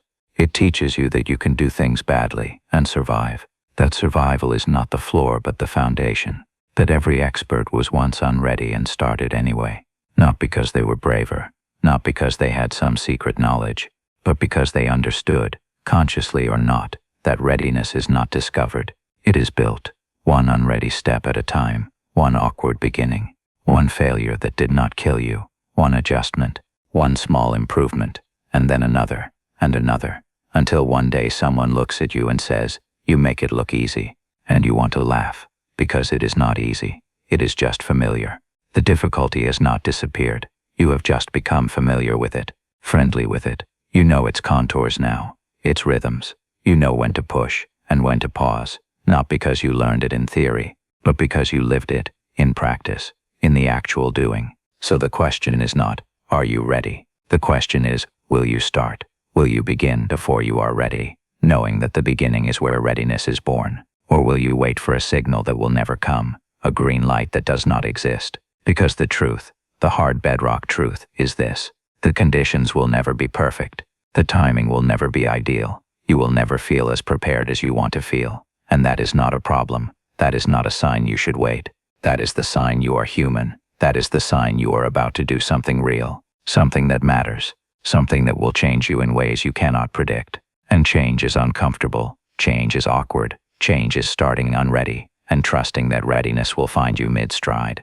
So begin, not tomorrow, not when you have figured it out, not when the fear is gone or the path is clear. Begin now, unready. Begin, and let the beginning teach you what you need to know. Let the practice create the readiness you thought you needed in advance, because you do not need it in advance. You need it in motion, and motion is where you will find it. Not before, during, always during. The practice of beginning, not perfect beginning, not ready beginning, just beginning, and then beginning again, and again, until the beginning is no longer terrifying, until it is just what you do, the way you move through the world, unready, and ready enough, because enough was always enough. You just had to start to find out. The ecology of imperfection, the gap, the thing you cannot close, the perpetual almost there. You know this feeling, the project at 97%, the relationship that never quite lands, the self that remains, always under construction. You have been taught to call this failure. Let us examine that teaching. Let us take it apart. What if incompleteness is not a bug, but the fundamental feature of existence? Sit with that, the discomfort, the resistance, because here is what you were never told. Nothing completes. Nothing ever completes. Not your work, not your healing, not the universe itself. And this is not tragedy. This is ecology. Listen, Whitehead understood something that breaks the Western mind. He said, being is not a state. Being is becoming, always becoming, never arrived. The universe does not exist in snapshots. It exists in process, in flux, in perpetual mid-sentence. You are not a noun. You are a verb. You are not a finished painting. You are the brush stroke, still wet, still moving. And the exhaustion you feel, that grinding sense of never being done, is not your personal failure. It is you finally sensing the true texture of reality. The question forms itself.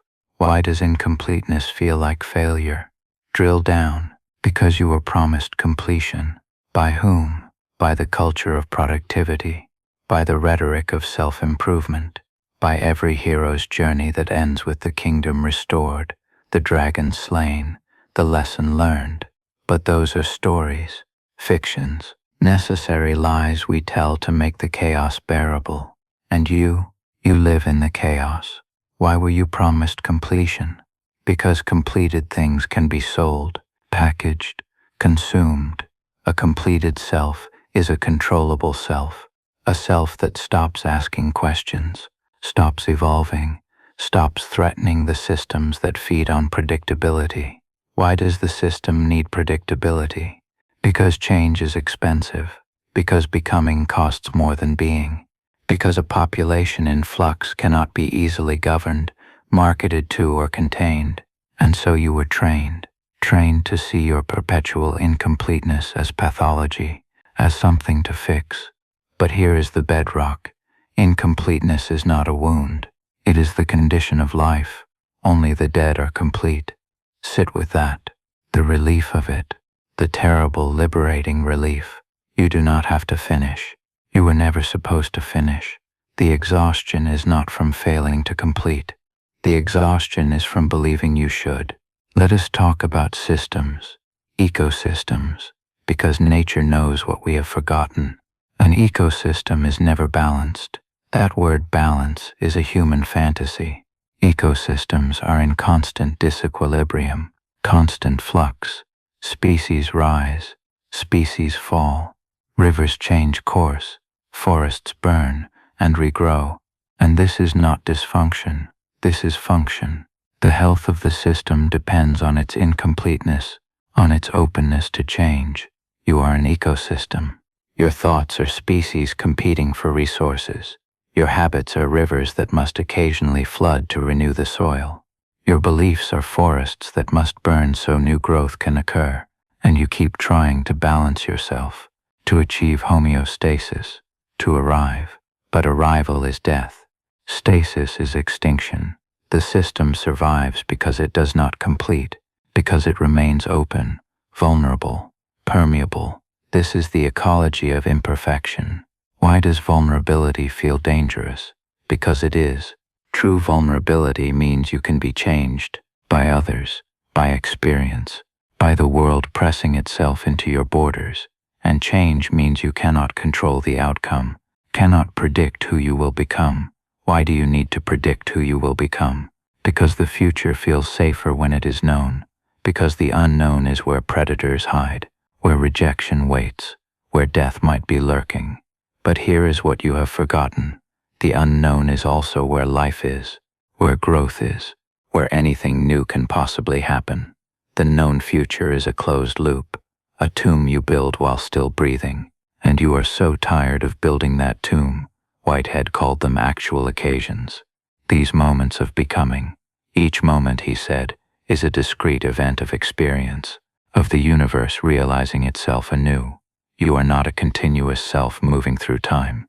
You are a series of occasions, each one inheriting from the last, each one adding something, each one incomplete, and the next occasion will inherit from this one, will carry forward some things, will drop others, will add what could not have been predicted. This is not nihilism. This is the opposite. It is the promise that you are not trapped by what you have been, that every moment is a chance for the universe to course correct through you, to try something new, to become something that has never existed before. The gap you feel, that space between who you are and who you think you should be, is not emptiness. It is potential. It is the opening through which novelty enters the world. Why does potential feel like failure? Because potential is not achievement. Because you were taught to value only the actualized, the completed, the done. But actualization is closure. It is the ending of potential. Why were you taught to value closure? Because open systems are uncomfortable. They demand attention, participation. They refuse to let you rest. And rest was sold to you as the goal. But rest is not the goal. Participation is the goal. The goal is to be alive while you are alive. The goal is to remain unfinished so that life can continue moving through you. You are not a product. You are a process. And process is messy. Process is inefficient. Process doubles back on itself, contradicts itself, makes mistakes that turn out not to be mistakes, fails in ways that become the foundation for what comes next. This is not failure. This is how reality operates, at the quantum level, at the cosmic level, at the level of your own heartbeat. Nothing is static. Everything is event.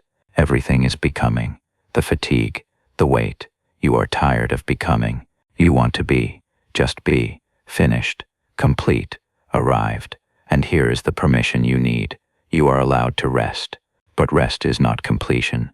Rest is part of the process. The fallow field, the exhale, the pause between notes that makes the music music. You can rest without closing. You can pause without finishing. You can be incomplete and still be enough. Why does incomplete feel like not enough? Because enough was defined by someone else, by metrics you did not choose, by standards that serve systems, not souls. Who benefits when you feel incomplete? The market, the one that sells you solutions, the one that promises that this product, this program, this transformation will finally make you whole. But wholeness is not a destination. Wholeness is a practice. Wholeness is the acknowledgement that you contain multitudes, that you are vast, that you are contradictory, that you are always in the process of becoming something you cannot yet name. This is the ecology, the way an old-growth forest contains both the living and the dead, the way decomposition feeds new life, the way nothing is wasted, everything cycles, everything contributes. Your failures are compost. Your abandonments are the nutrients for what comes next. Your incompleteness is the soil in which the new thing grows. And you do not have to know what the new thing is. You do not have to plan it. control it, predict it. You only have to remain open, permeable, unfinished. What if you stopped trying to complete yourself? What if you let yourself be the verb you actually are? The becoming, the process, the perpetual unfolding. What if you trusted that incompleteness is not a problem to solve but a gift to steward? The relief. Can you feel it? The relief of not having to finish, of not having to arrive, of not having to be more than you are right now in this moment, which is already everything, already whole in its incompleteness, already enough in its ongoingness. You are an ecosystem. Treat yourself like one. Let some parts die so others can live. Let some beliefs burn so new ones can sprout. Let the rivers of your habits change course. Let the species of your thoughts go extinct if they no longer serve. This is not chaos. This is health. This is what it means to be alive. The universe is unfinished. It is still becoming, still experimenting, still trying things out. And you are not separate from that. You are that. You are the universe becoming itself. Locally, intimately, imperfectly. And imperfection is not a flaw in the system. Imperfection is the system. It is the opening through which novelty enters, through which creativity flows, through which love can surprise you, through which meaning can shift, through which you can become someone you were not yesterday. This is the ecology of imperfection, not a bug, a feature, not a wound, a doorway, not failure, function. You do not have to be complete. You were never meant to be. And in that incompleteness, in that ongoing becoming, in that perpetual mid-sentence existence, you are exactly what the universe needs you to be. A process, a verb, a moment of reality realizing itself, unfinished, open, alive. And that's not a solution, not a fix, just a truth that sits there. The I you're protecting doesn't exist, and discovering this doesn't relieve you. You still feel like an I, still suffer like an I, still protect what isn't there. The truth of emptiness doesn't empty you of the feeling of being full. Now rest. Not because you are finished, but because the process includes rest. Because becoming includes pausing. Because even verbs need to breathe, rest, and then continue. Incomplete, perfect in your imperfection. Ongoing, always ongoing. This is the way. The absurd liberation. You're still trying to get ready, still reading the articles, still watching the tutorials, still building the perfect system, still waiting for that moment when you'll finally feel prepared, and something is starting to dawn on you, something uncomfortable, something that might make you laugh or scream. The finish line, it keeps moving. Every time you think you're close, every time you think you finally got it all figured out, the world shifts, the algorithm changes, the best practices become outdated, the tools you mastered become obsolete, and you're back at the beginning. Not quite the beginning, but close enough that it feels like you've been running in place. So let's ask the question, the one you've been avoiding. What if there is no finish line? Not in the motivational poster way, not in the journey, not the destination way, but in the actual, literal, mechanical way. What if the nature of preparation itself is that it never ends, that it can't end, that the very structure of knowledge and skill in a changing world means you will never, ever, ever arrive at a state of complete readiness? Feel that. The small panic, the resistance, because you've been operating under an assumption, an invisible contract you signed without reading. The assumption was this: if I work hard enough, if I learn enough, if I prepare thoroughly enough, I will reach a state of preparedness, and from that state, I can finally relax. I can finally stop grinding. I can finally just be. But what if that state doesn't exist? What if it's a mirage? What if you've been chasing something that was never there to begin with? This is where most productivity advice breaks down. Most advice assumes the finish line exists. It just tells you to run faster, run smarter, optimize your stride. But what happens when you realize you're not running a race? You're running on a treadmill, an infinite treadmill, and someone keeps increasing the speed. This is the absurd, not absurd, like silly, absurd, like Camus, absurd, like the fundamental disconnect between what we want and what the universe offers. We want certainty. The universe offers change. We want completion. The universe offers continuation. We want to arrive. The universe offers only more road. And here's where it gets interesting. Here's where the ground shifts under your feet in a way that might actually help. What if the joke is that there is no finish line, and that's the relief? Stay with me, because your first response is probably, how is that relief? That sounds like hell. That sounds like I'm doomed to forever feel behind, forever feel unprepared, forever feel inadequate. But that's only if you keep playing by the old rules. That's only if you keep insisting that the finish line should exist. That's only if you keep measuring yourself against a standard that was always impossible. Let's go recursive. Let's drill down. Why do you want to feel prepared? Because then I could finally do the thing without fear. Why does fear stop you now? Because I might fail. I might look stupid. I might not be good enough. Why would that be so terrible? Because it would prove I'm not ready. And if I'm not ready, I shouldn't have started. And there it is. The belief. The one running the whole show. The belief that you should only act when you're ready. That readiness is a prerequisite for action. That preparation comes before doing. But what if it doesn't? What if it can't? What if the only way to become ready is to act while unready? What if preparation and action aren't sequential? What if they're simultaneous? What if they're the same thing? You learn to swim by swimming, not by reading about swimming, not by preparing to swim. You can read, you can prepare, but at some point you have to get in the water while you still don't know what you're doing.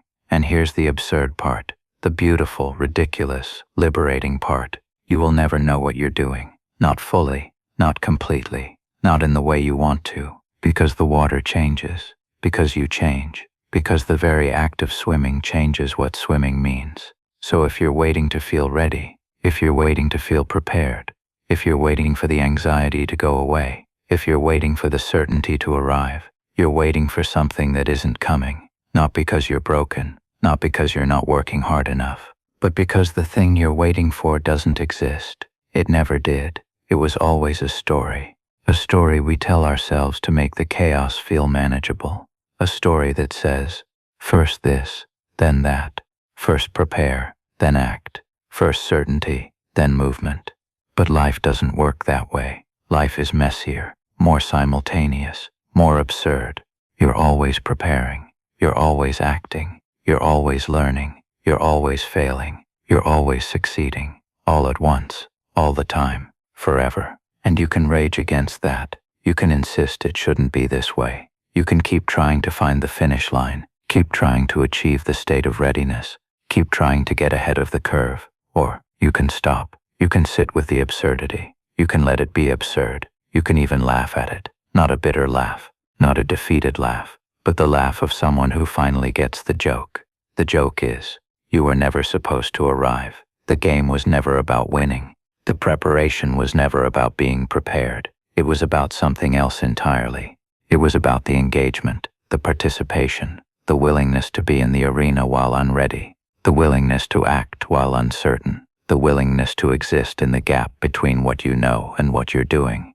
This is the absurd liberation, the freedom that comes from accepting the impossibility. You don't have to be ready. You are never going to be ready. No one is ready. No one has ever been ready. Everyone is just doing it anyway. Every expert you admire, every person you think has it figured out, every mentor, every teacher, every successful person you've ever envied, they're all making it up. They're all uncertain. They're all underprepared. They're just doing it anyway. And the relief, oh, the relief, is that you can stop trying to be different. You can stop trying to be the exception. You can stop trying to achieve a state that no one else has achieved either. You can just be as underprepared as everyone else, and do it anyway. This doesn't mean you stop learning. This doesn't mean you stop growing. This doesn't mean you just flail around and call it courage. It means you stop waiting.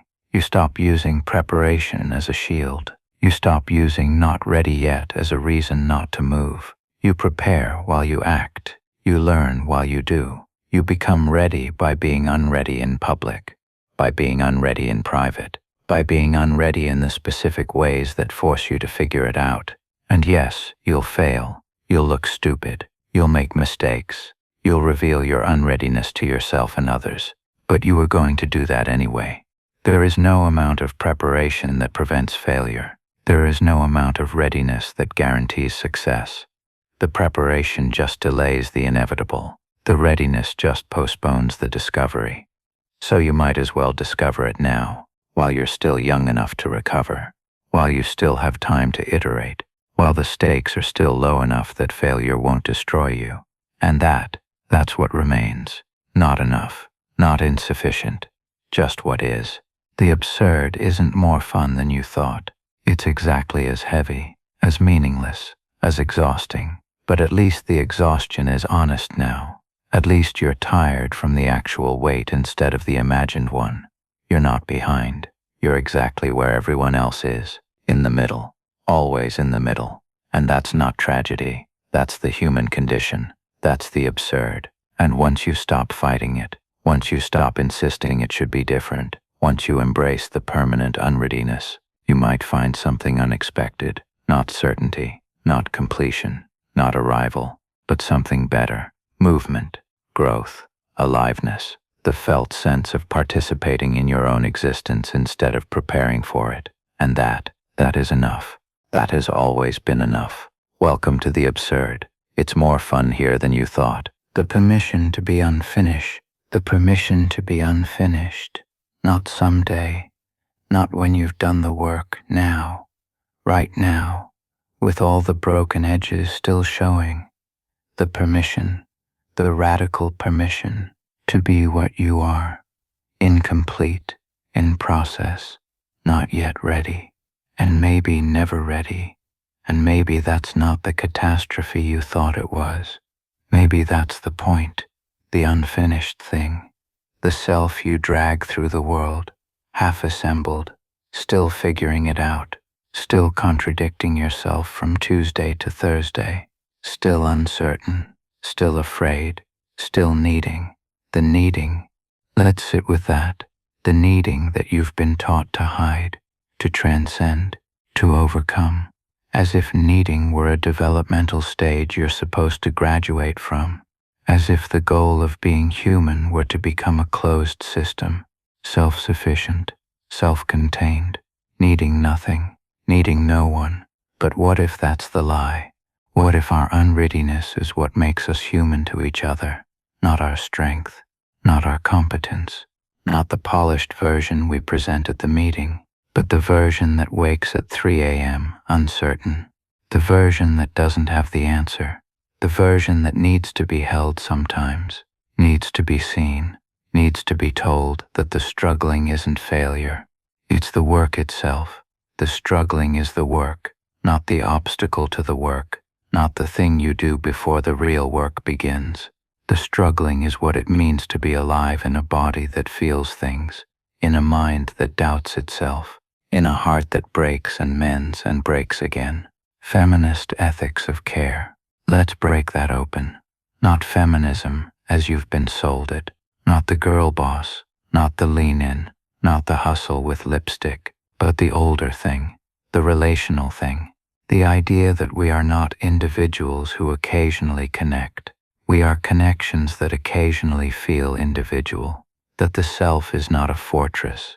It's a web. It's a pattern of relationships. It's the space between. You were not meant to be separate. You were not meant to be complete. You were meant to be relational, interwoven, interdependent. That word, interdependent, not dependent like weakness, not independent like strength, but interdependent like truth, like the actual structure of being human. You need others. Others need you, not as failure, as design, as the way it was always supposed to work. But we live in a culture that worships independence. The self-made man, the woman who has it all together, the person who needs nothing from anyone, the myth, the exhausting myth, that to be admirable is to be invulnerable, to need nothing, to show no cracks, to have your shit together at all times in all ways. And you've tried, God, you've tried, to be that person, to smooth the rough edges, to hide the uncertainty, to pretend you're more sure than you are. To pretend you're more ready than you feel, to pretend the fear isn't there, humming, always humming, in the background of everything you do. But what if the vulnerability isn't the problem? What if the hiding is the problem? What if the performance of having it together is what's actually breaking you? Because it takes energy, enormous energy, to maintain the facade, to keep the mask in place, to pretend you're not struggling when you are, to pretend you're not scared when you are, to pretend you don't need when you do. The energy, the constant energy of performing competence, of performing certainty, of performing a self that doesn't actually exist, except you think everyone else has it. You think everyone else has figured it out. You think you're the only one still faking it, still unsure, still unfinished. But here's the thing no one tells you. Everyone is unfinished. Every single person you admire, every person who seems to have it together, every person who looks certain, they're winging it too. They're uncertain too. They're unfinished too. But we've all agreed to pretend, to maintain the collective fiction that we're separate, complete, self-sufficient, and the pretending is killing us, not dramatically, not all at once, but slowly. The slow death of disconnection, of isolation, of believing you're the only one who doesn't measure up, when the truth is simpler, harder, more beautiful. We're all just making it up as we go. We're all uncertain. We're all still learning. We're all unfinished. And that unfinished quality, that's not the thing you overcome. That's the thing that lets you connect. Because finished people don't need each other. Perfect people don't reach out. Complete people don't ask for help. But unfinished people, uncertain people, people who know they don't have all the answers, those people can actually meet each other, can actually see each other, can actually be present without the performance. The cracks are where the light gets in. You've heard that. But also, the cracks are where the connection happens. The cracks are where you can actually touch another person, where they can actually touch you, not the polished surface, not the perfect presentation, but the broken place, the uncertain place, the place that says I don't know, and I'm scared, and I need you, and I'm not sure I'm doing this right. That place, that's just a place. Intimacy might happen there, or might not. Vulnerability doesn't guarantee connection. Sometimes you show the crack, and people look away. Sometimes they look too long. Sometimes they use it against you later. The vulnerability isn't redemptive, it's just honest. That's where actual intimacy lives. In the admission, in the vulnerability, in the unfinishedness you've been trying so hard to hide. So what if you stopped hiding it? Not in some grand performative way, not as another thing to optimize, but just stopped. Let yourself be where you are, unfinished, uncertain, still figuring it out. Let yourself need. Let yourself be the messy, complicated, contradictory thing you actually are. Not someday. Now. What if your unreadiness is what makes you human to each other? What if the thing you're most ashamed of is actually the thing that could connect you? What if everyone else is waiting for permission too? Permission to stop pretending, permission to be uncertain, permission to be unfinished. You think vulnerability is weakness, but vulnerability is the only real strength there is, because it's true, because it's honest, because it's the thing underneath all the performance, the tender thing, the real thing. The thing that actually needs care, needs witness, needs another person to say yes, me too, I feel that too. Carol Gilligan saw it, the relational self, not the autonomous individual making rational choices in isolation, but the connected self, making decisions in context, in relationship, considering care, considering connection, not as secondary, as primary, as the ground of being. You are not an island. You were never meant to be an island. You are part of an ecosystem of care, of mutual dependence, of shared vulnerability. And the care doesn't make you weak. The care is what makes you real. The care is what makes you human. The willingness to be affected by another, to let another person matter, to let their pain touch you, to let their need call something out of you. That's not weakness. That's the bravest thing there is. To stay open, to stay soft, to refuse to harden into the isolated self that needs nothing. Because needing nothing means feeling nothing, means being nothing, means a life so defended it's barely a life at all. So here's the permission you've been waiting for. You don't have to be ready. You don't have to be certain. You don't have to have it all figured out. You can be exactly where you are, unfinished, uncertain, still becoming, still learning, still needing, still human. The unfinished thing you are. That's not the problem. That's not the thing to fix. That's the thing that makes connection possible, that makes care possible, that makes love possible. Because love isn't for perfect people. Love is for broken people, uncertain people, people who need each other, who admit they need each other, who stop performing long enough to actually meet, in the uncertain place, in the unfinished place, in the place where you are, right now, just as you are, unfinished, and enough, both at once, always both at once. The quieting. Listen, can you hear it? Not the silence, not yet, but the space where words begin to fail, where your explanations run out of breath, where the meaning you've been chasing finally stops running, and you stop chasing. What if the answer is not to know, but to trust the question itself? The mystics knew this, the ones who sat in caves, who stared at walls, who wrote about darkness as if it were a friend.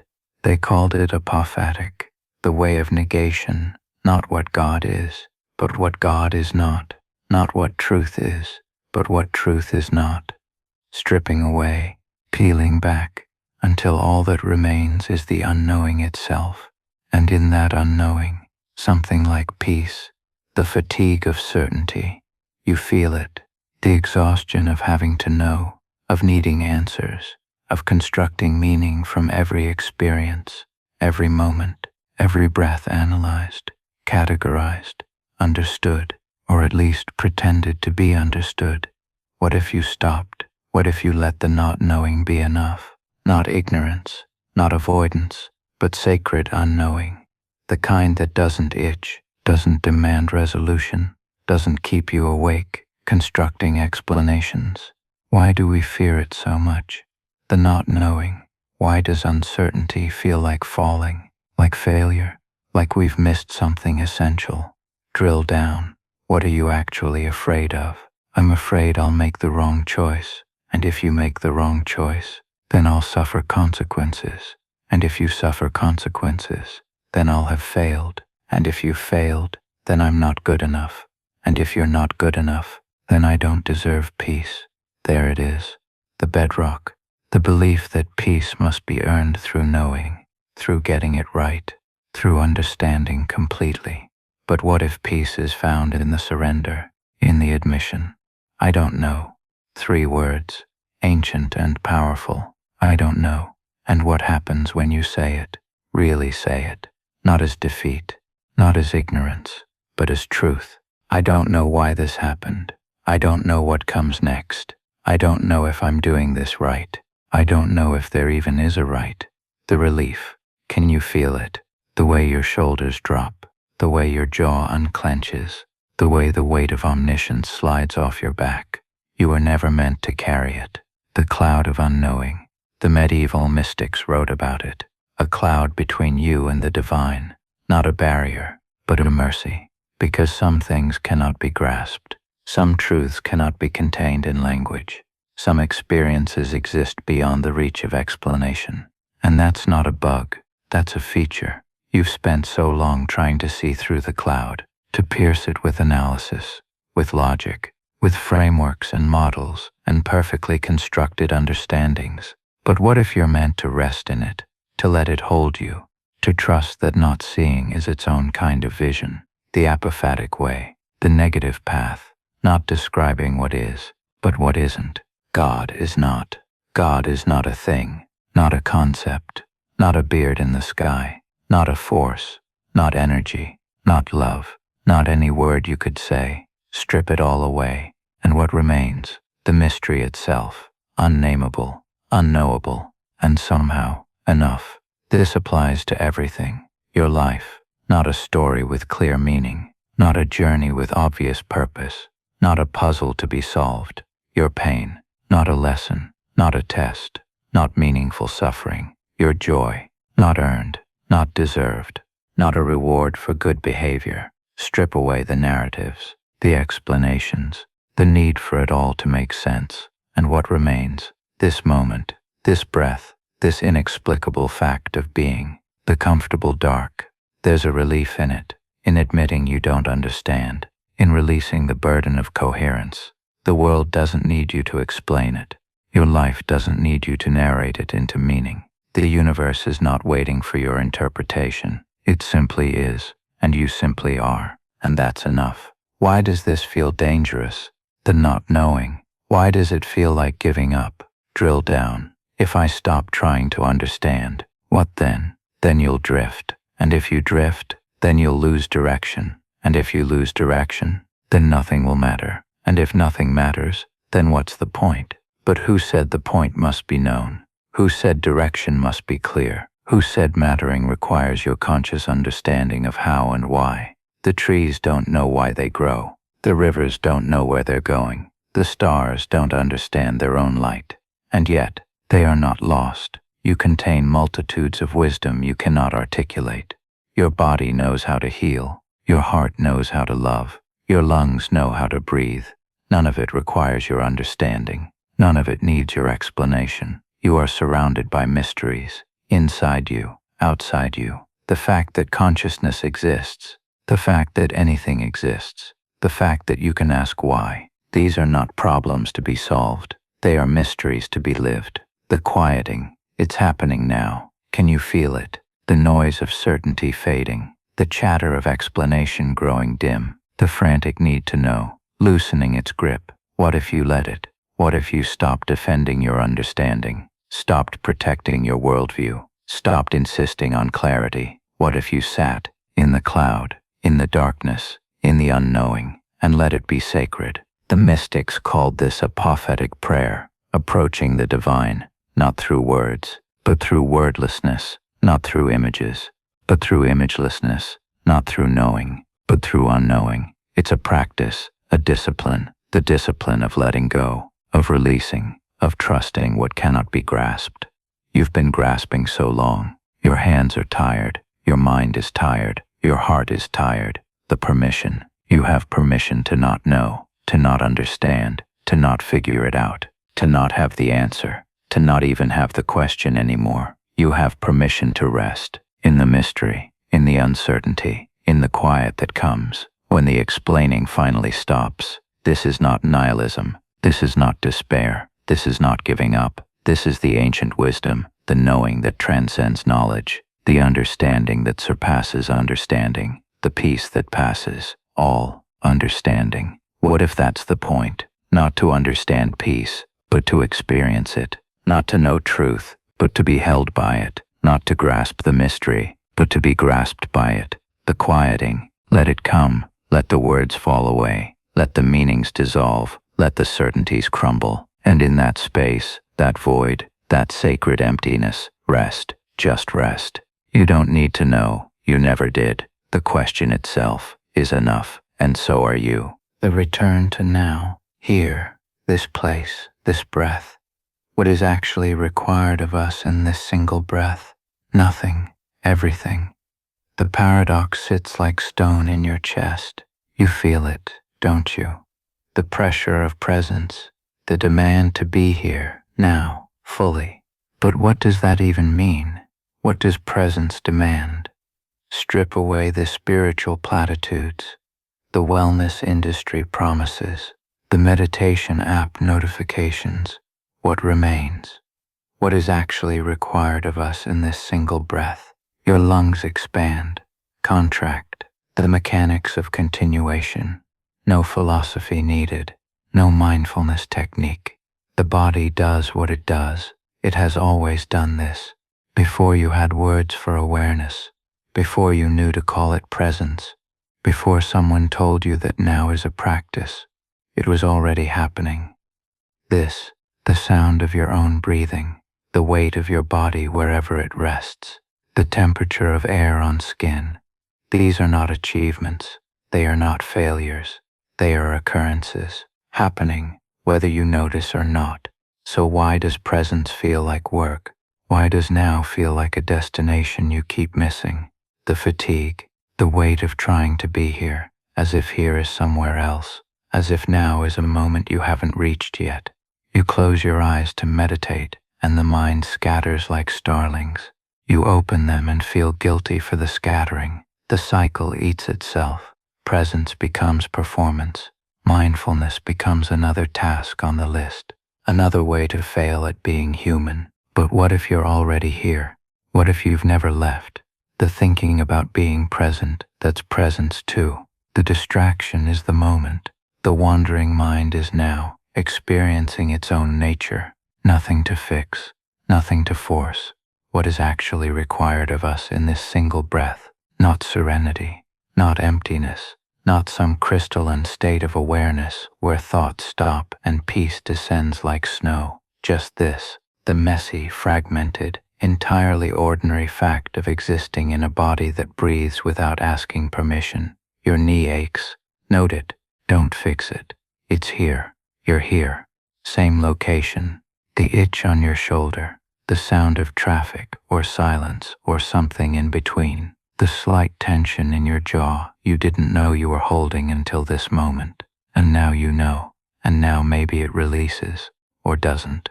Both are now. Both are presence. The body knows things the mind hasn't learned yet, or has forgotten, or refuses to believe. Your nervous system reads the room before conscious thought arrives. Threat or safety, contraction or expansion, the ancient machinery humming beneath your attempts to control it. This is embodied cognition, not a concept, a condition. You are not a mind driving a meat vehicle. You are the whole system. Thought emerging from flesh, emotion biochemistry in motion, memory stored in muscle and bone. The body keeps the score, yes, but also keeps the peace, keeps the rhythm, keeps breathing while you spin stories about what you should be feeling instead of what you're feeling. What are you feeling right now, in this breath? Not what you think you should feel, not what you felt 5 minutes ago or might feel in 5 minutes. Now. This specific now, the texture of it, rough or smooth, heavy or light. Does it have a color in your chest, a shape? Does it move or sit still? There's no right answer. The question is the practice. What is actually required of us in this single breath, to let it be what it is? The breath you're taking is not the breath you planned. It's shallower or deeper, faster or slower. The body adjusts to conditions you're not consciously tracking. Oxygen levels, carbon dioxide, the autonomic dance that has kept you alive since before you had a self to be mindful of. Trust that, not as philosophy, as fact. The body has brought you to this moment through a million moments you don't remember. It will take you through this one too. Presence is not an attainment, it's a recognition. Oh, this, again, the sound, the sensation, the thought arriving like weather. You don't create the thought. It appears, fully formed or fragmentary. You watch it or don't. It passes or lingers. Neither proves you're present or absent. Both are the substance of now, and now, and now. The word loses meaning if you say it enough, becomes just sound, nay, the hum of it, the vibration in your skull. Language trying to capture what exists before language.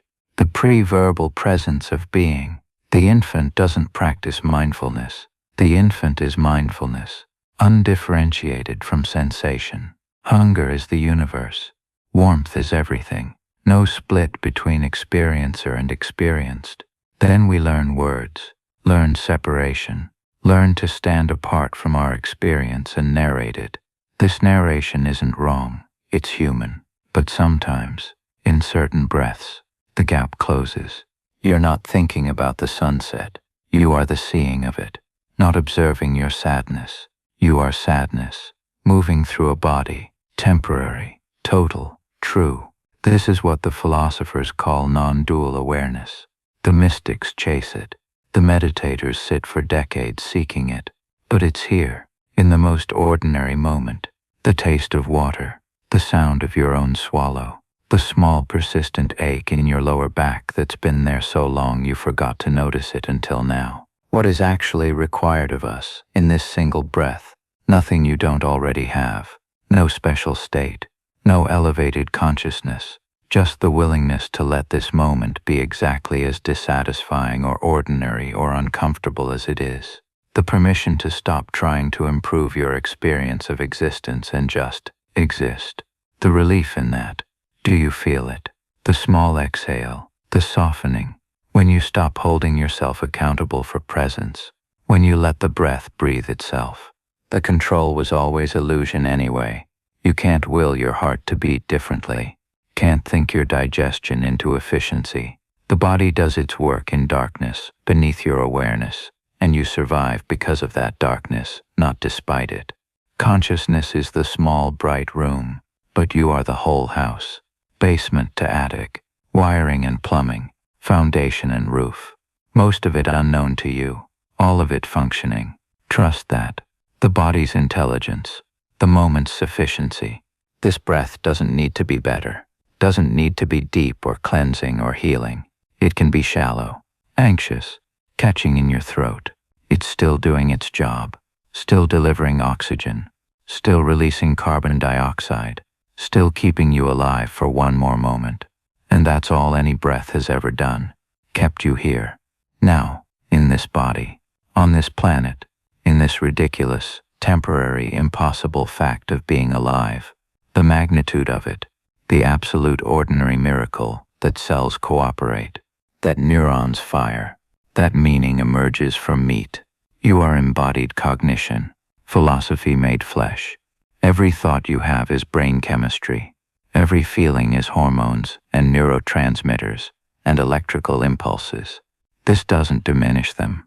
It locates them. Here, in matter, in the real, not floating in some ethereal mind space.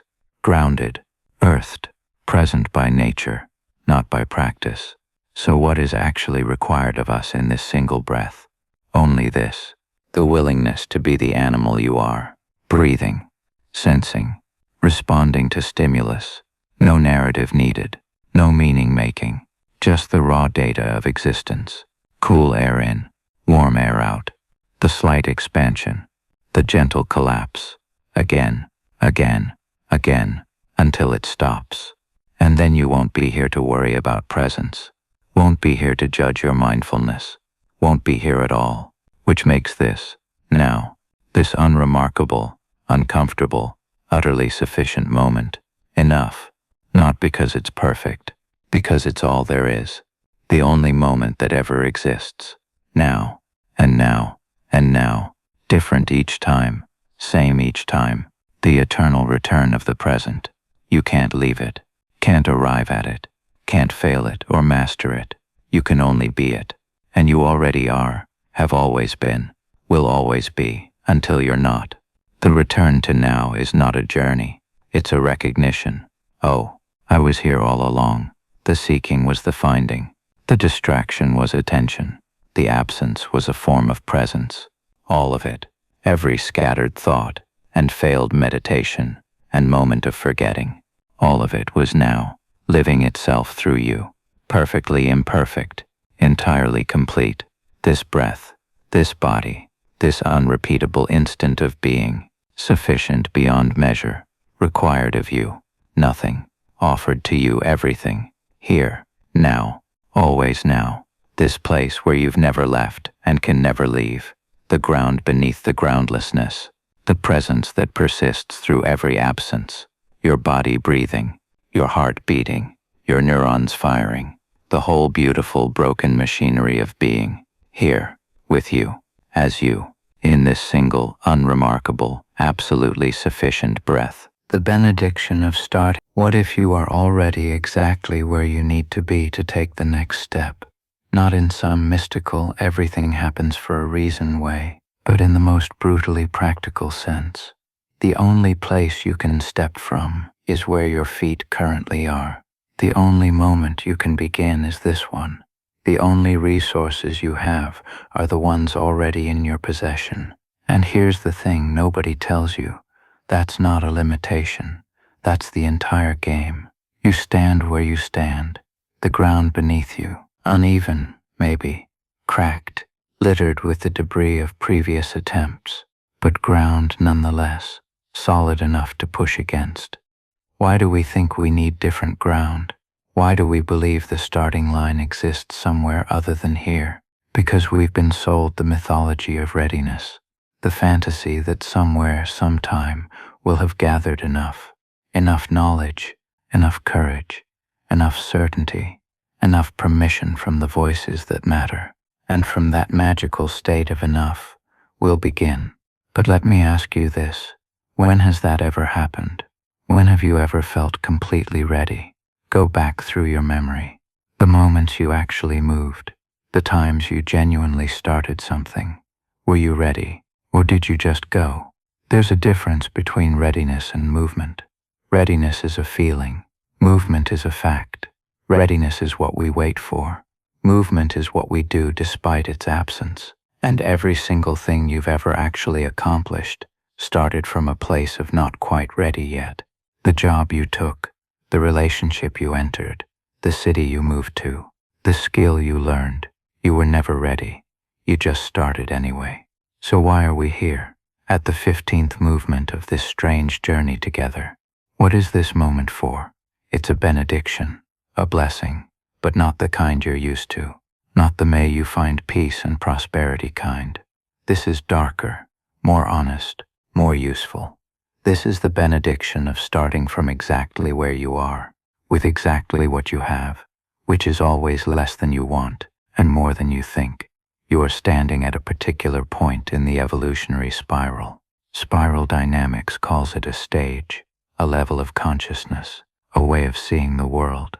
Maybe you're at beige, focused purely on survival, on making it through the next hour.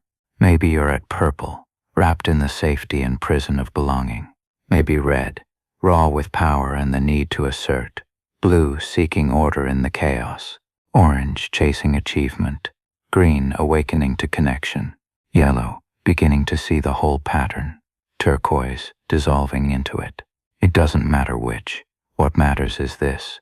Wherever you are is the only place you can grow from. You cannot skip stages. You cannot quantum leap over your current limitations. The person at blue cannot simply decide to think like yellow. The consciousness at red cannot pretend its way into green. Evolution doesn't work that way. Biology doesn't work that way. You have to grow through each stage, not to it. Which means your current limitations are not obstacles to growth. They are the precise curriculum of it. The things you can't yet see, can't yet feel, can't yet understand. Those aren't failures. They're your edges. The exact places where growth is possible. So that's what's left. Not a blessing, not permission, just the fact that starting is the only thing that ever happens. You're already starting, already in motion, already failing at it. The benediction isn't something you receive. It's just the exhausted recognition that you were never waiting for anything.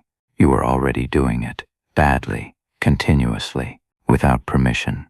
That's not a gift. That's just what being alive is. You are blessed in your incompleteness. You are blessed in your confusion. You are blessed in your not knowing. Because incompleteness means there's somewhere to grow toward. Confusion means you're at the edge of new territory. Not knowing means you haven't calcified into false certainty. You are blessed in your fatigue. The fatigue means you've been trying. Effort leaves residue. Exhaustion is proof of engagement. You didn't get tired from standing still. You are blessed in your doubt. Doubt means you're questioning. Questioning means you're not hypnotized by simple answers. The person who never doubts has stopped thinking. You are blessed in your fear. Fear means something matters. You don't feel afraid of things that hold no value. Fear is how caring feels before it finds its courage. You are blessed in your failure. Every failure is information, data about what doesn't work. The only way to accumulate that data is to try things that fail. Success is just failure, with enough iterations behind it. You are blessed in your smallness. Small means specific. Specific means you can actually do something. The person trying to save the entire world does nothing. The person who helps one person does everything. You are blessed in your limitations. Limitations create form. Water without a container is just a puddle. Your constraints give your effort shape, direction, the possibility of depth. But here's what you're not blessed in. You are not blessed in your waiting. Waiting is not holy. It's not preparation. It's not wisdom. It's just waiting. And waiting compounds. Each day you wait makes waiting easier, more justified, more reasonable, until waiting becomes your default position, your identity, the thing you're good at. You are not blessed in your certainty that you're uniquely broken. Every human feels this way. The voice in your head that says you're the exception, the one for whom the normal rules don't apply, the damaged one who needs special circumstances to begin that voice is lying. It's not special insight. It's standard issue human fear. You are not blessed in your belief that someone else has the answer. They don't. They have their answer, which worked for them, in their circumstances, with their resources, their wounds, their advantages. You need your answer, which you will only find by starting. You are not blessed in your consumption of more information. You already know enough. You knew enough 3 books ago, 6 podcasts ago, 17 articles ago. You're not lacking information. You're lacking the willingness to act on incomplete information, which is the only kind of information that exists. So what is this benediction actually giving you? Permission. Not permission to succeed. Not permission to have it be easy. Not permission to skip the hard parts. Permission to start badly. Permission to begin before you're ready. Permission to take the smallest possible step. The one that requires the least courage you can get away with. Because here's the secret of evolution. It doesn't happen in big leaps. Despite what the stories tell you, despite the mythology of transformation, evolution happens at the edges. Tiny advantages, marginal improvements, small mutations that happen to work slightly better than what came before. Over time, these small differences compound into something that looks like magic. But it never is.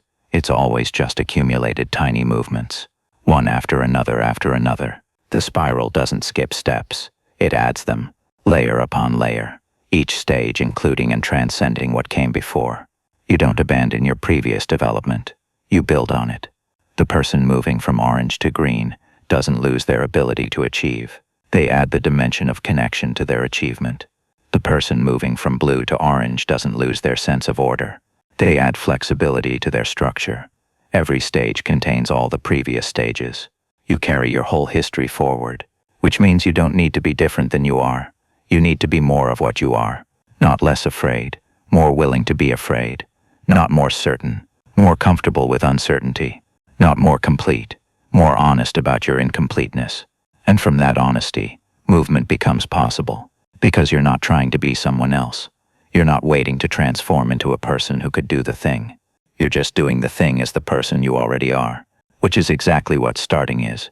Starting is not the moment you become capable. It's the moment you act despite incapacity. It's not when you feel ready. It's when you move without readiness.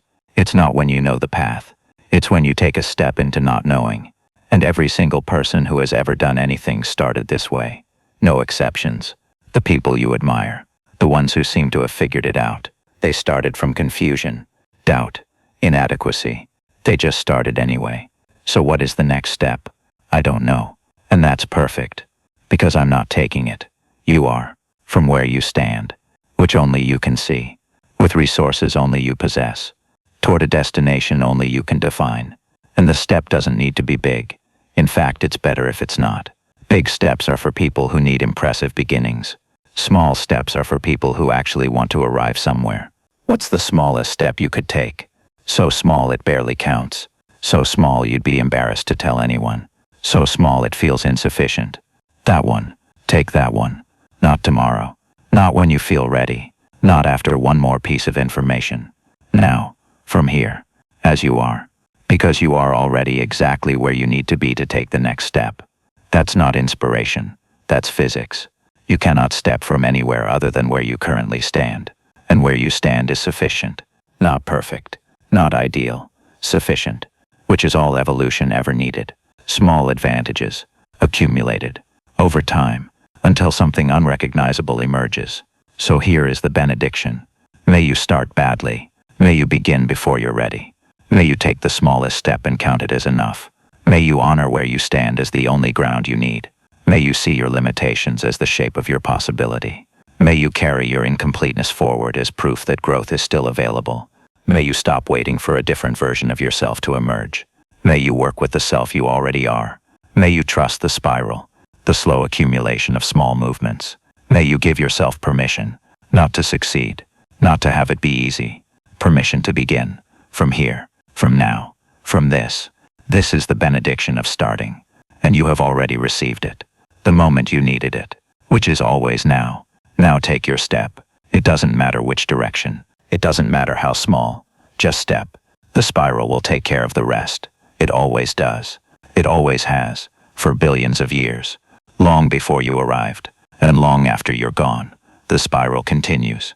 And right now, in this moment, you are the growing edge of it. You are where evolution is happening. Not out there, not in someone else, in you, in this moment, in this small movement forward. That's all it takes. That's all it ever took. One step from where you are, which is exactly where you need to be. So go. Be blessed in your beginning, blessed in your uncertainty, blessed in your fear, blessed in the willingness to move anyway. That's the benediction, and it's already yours.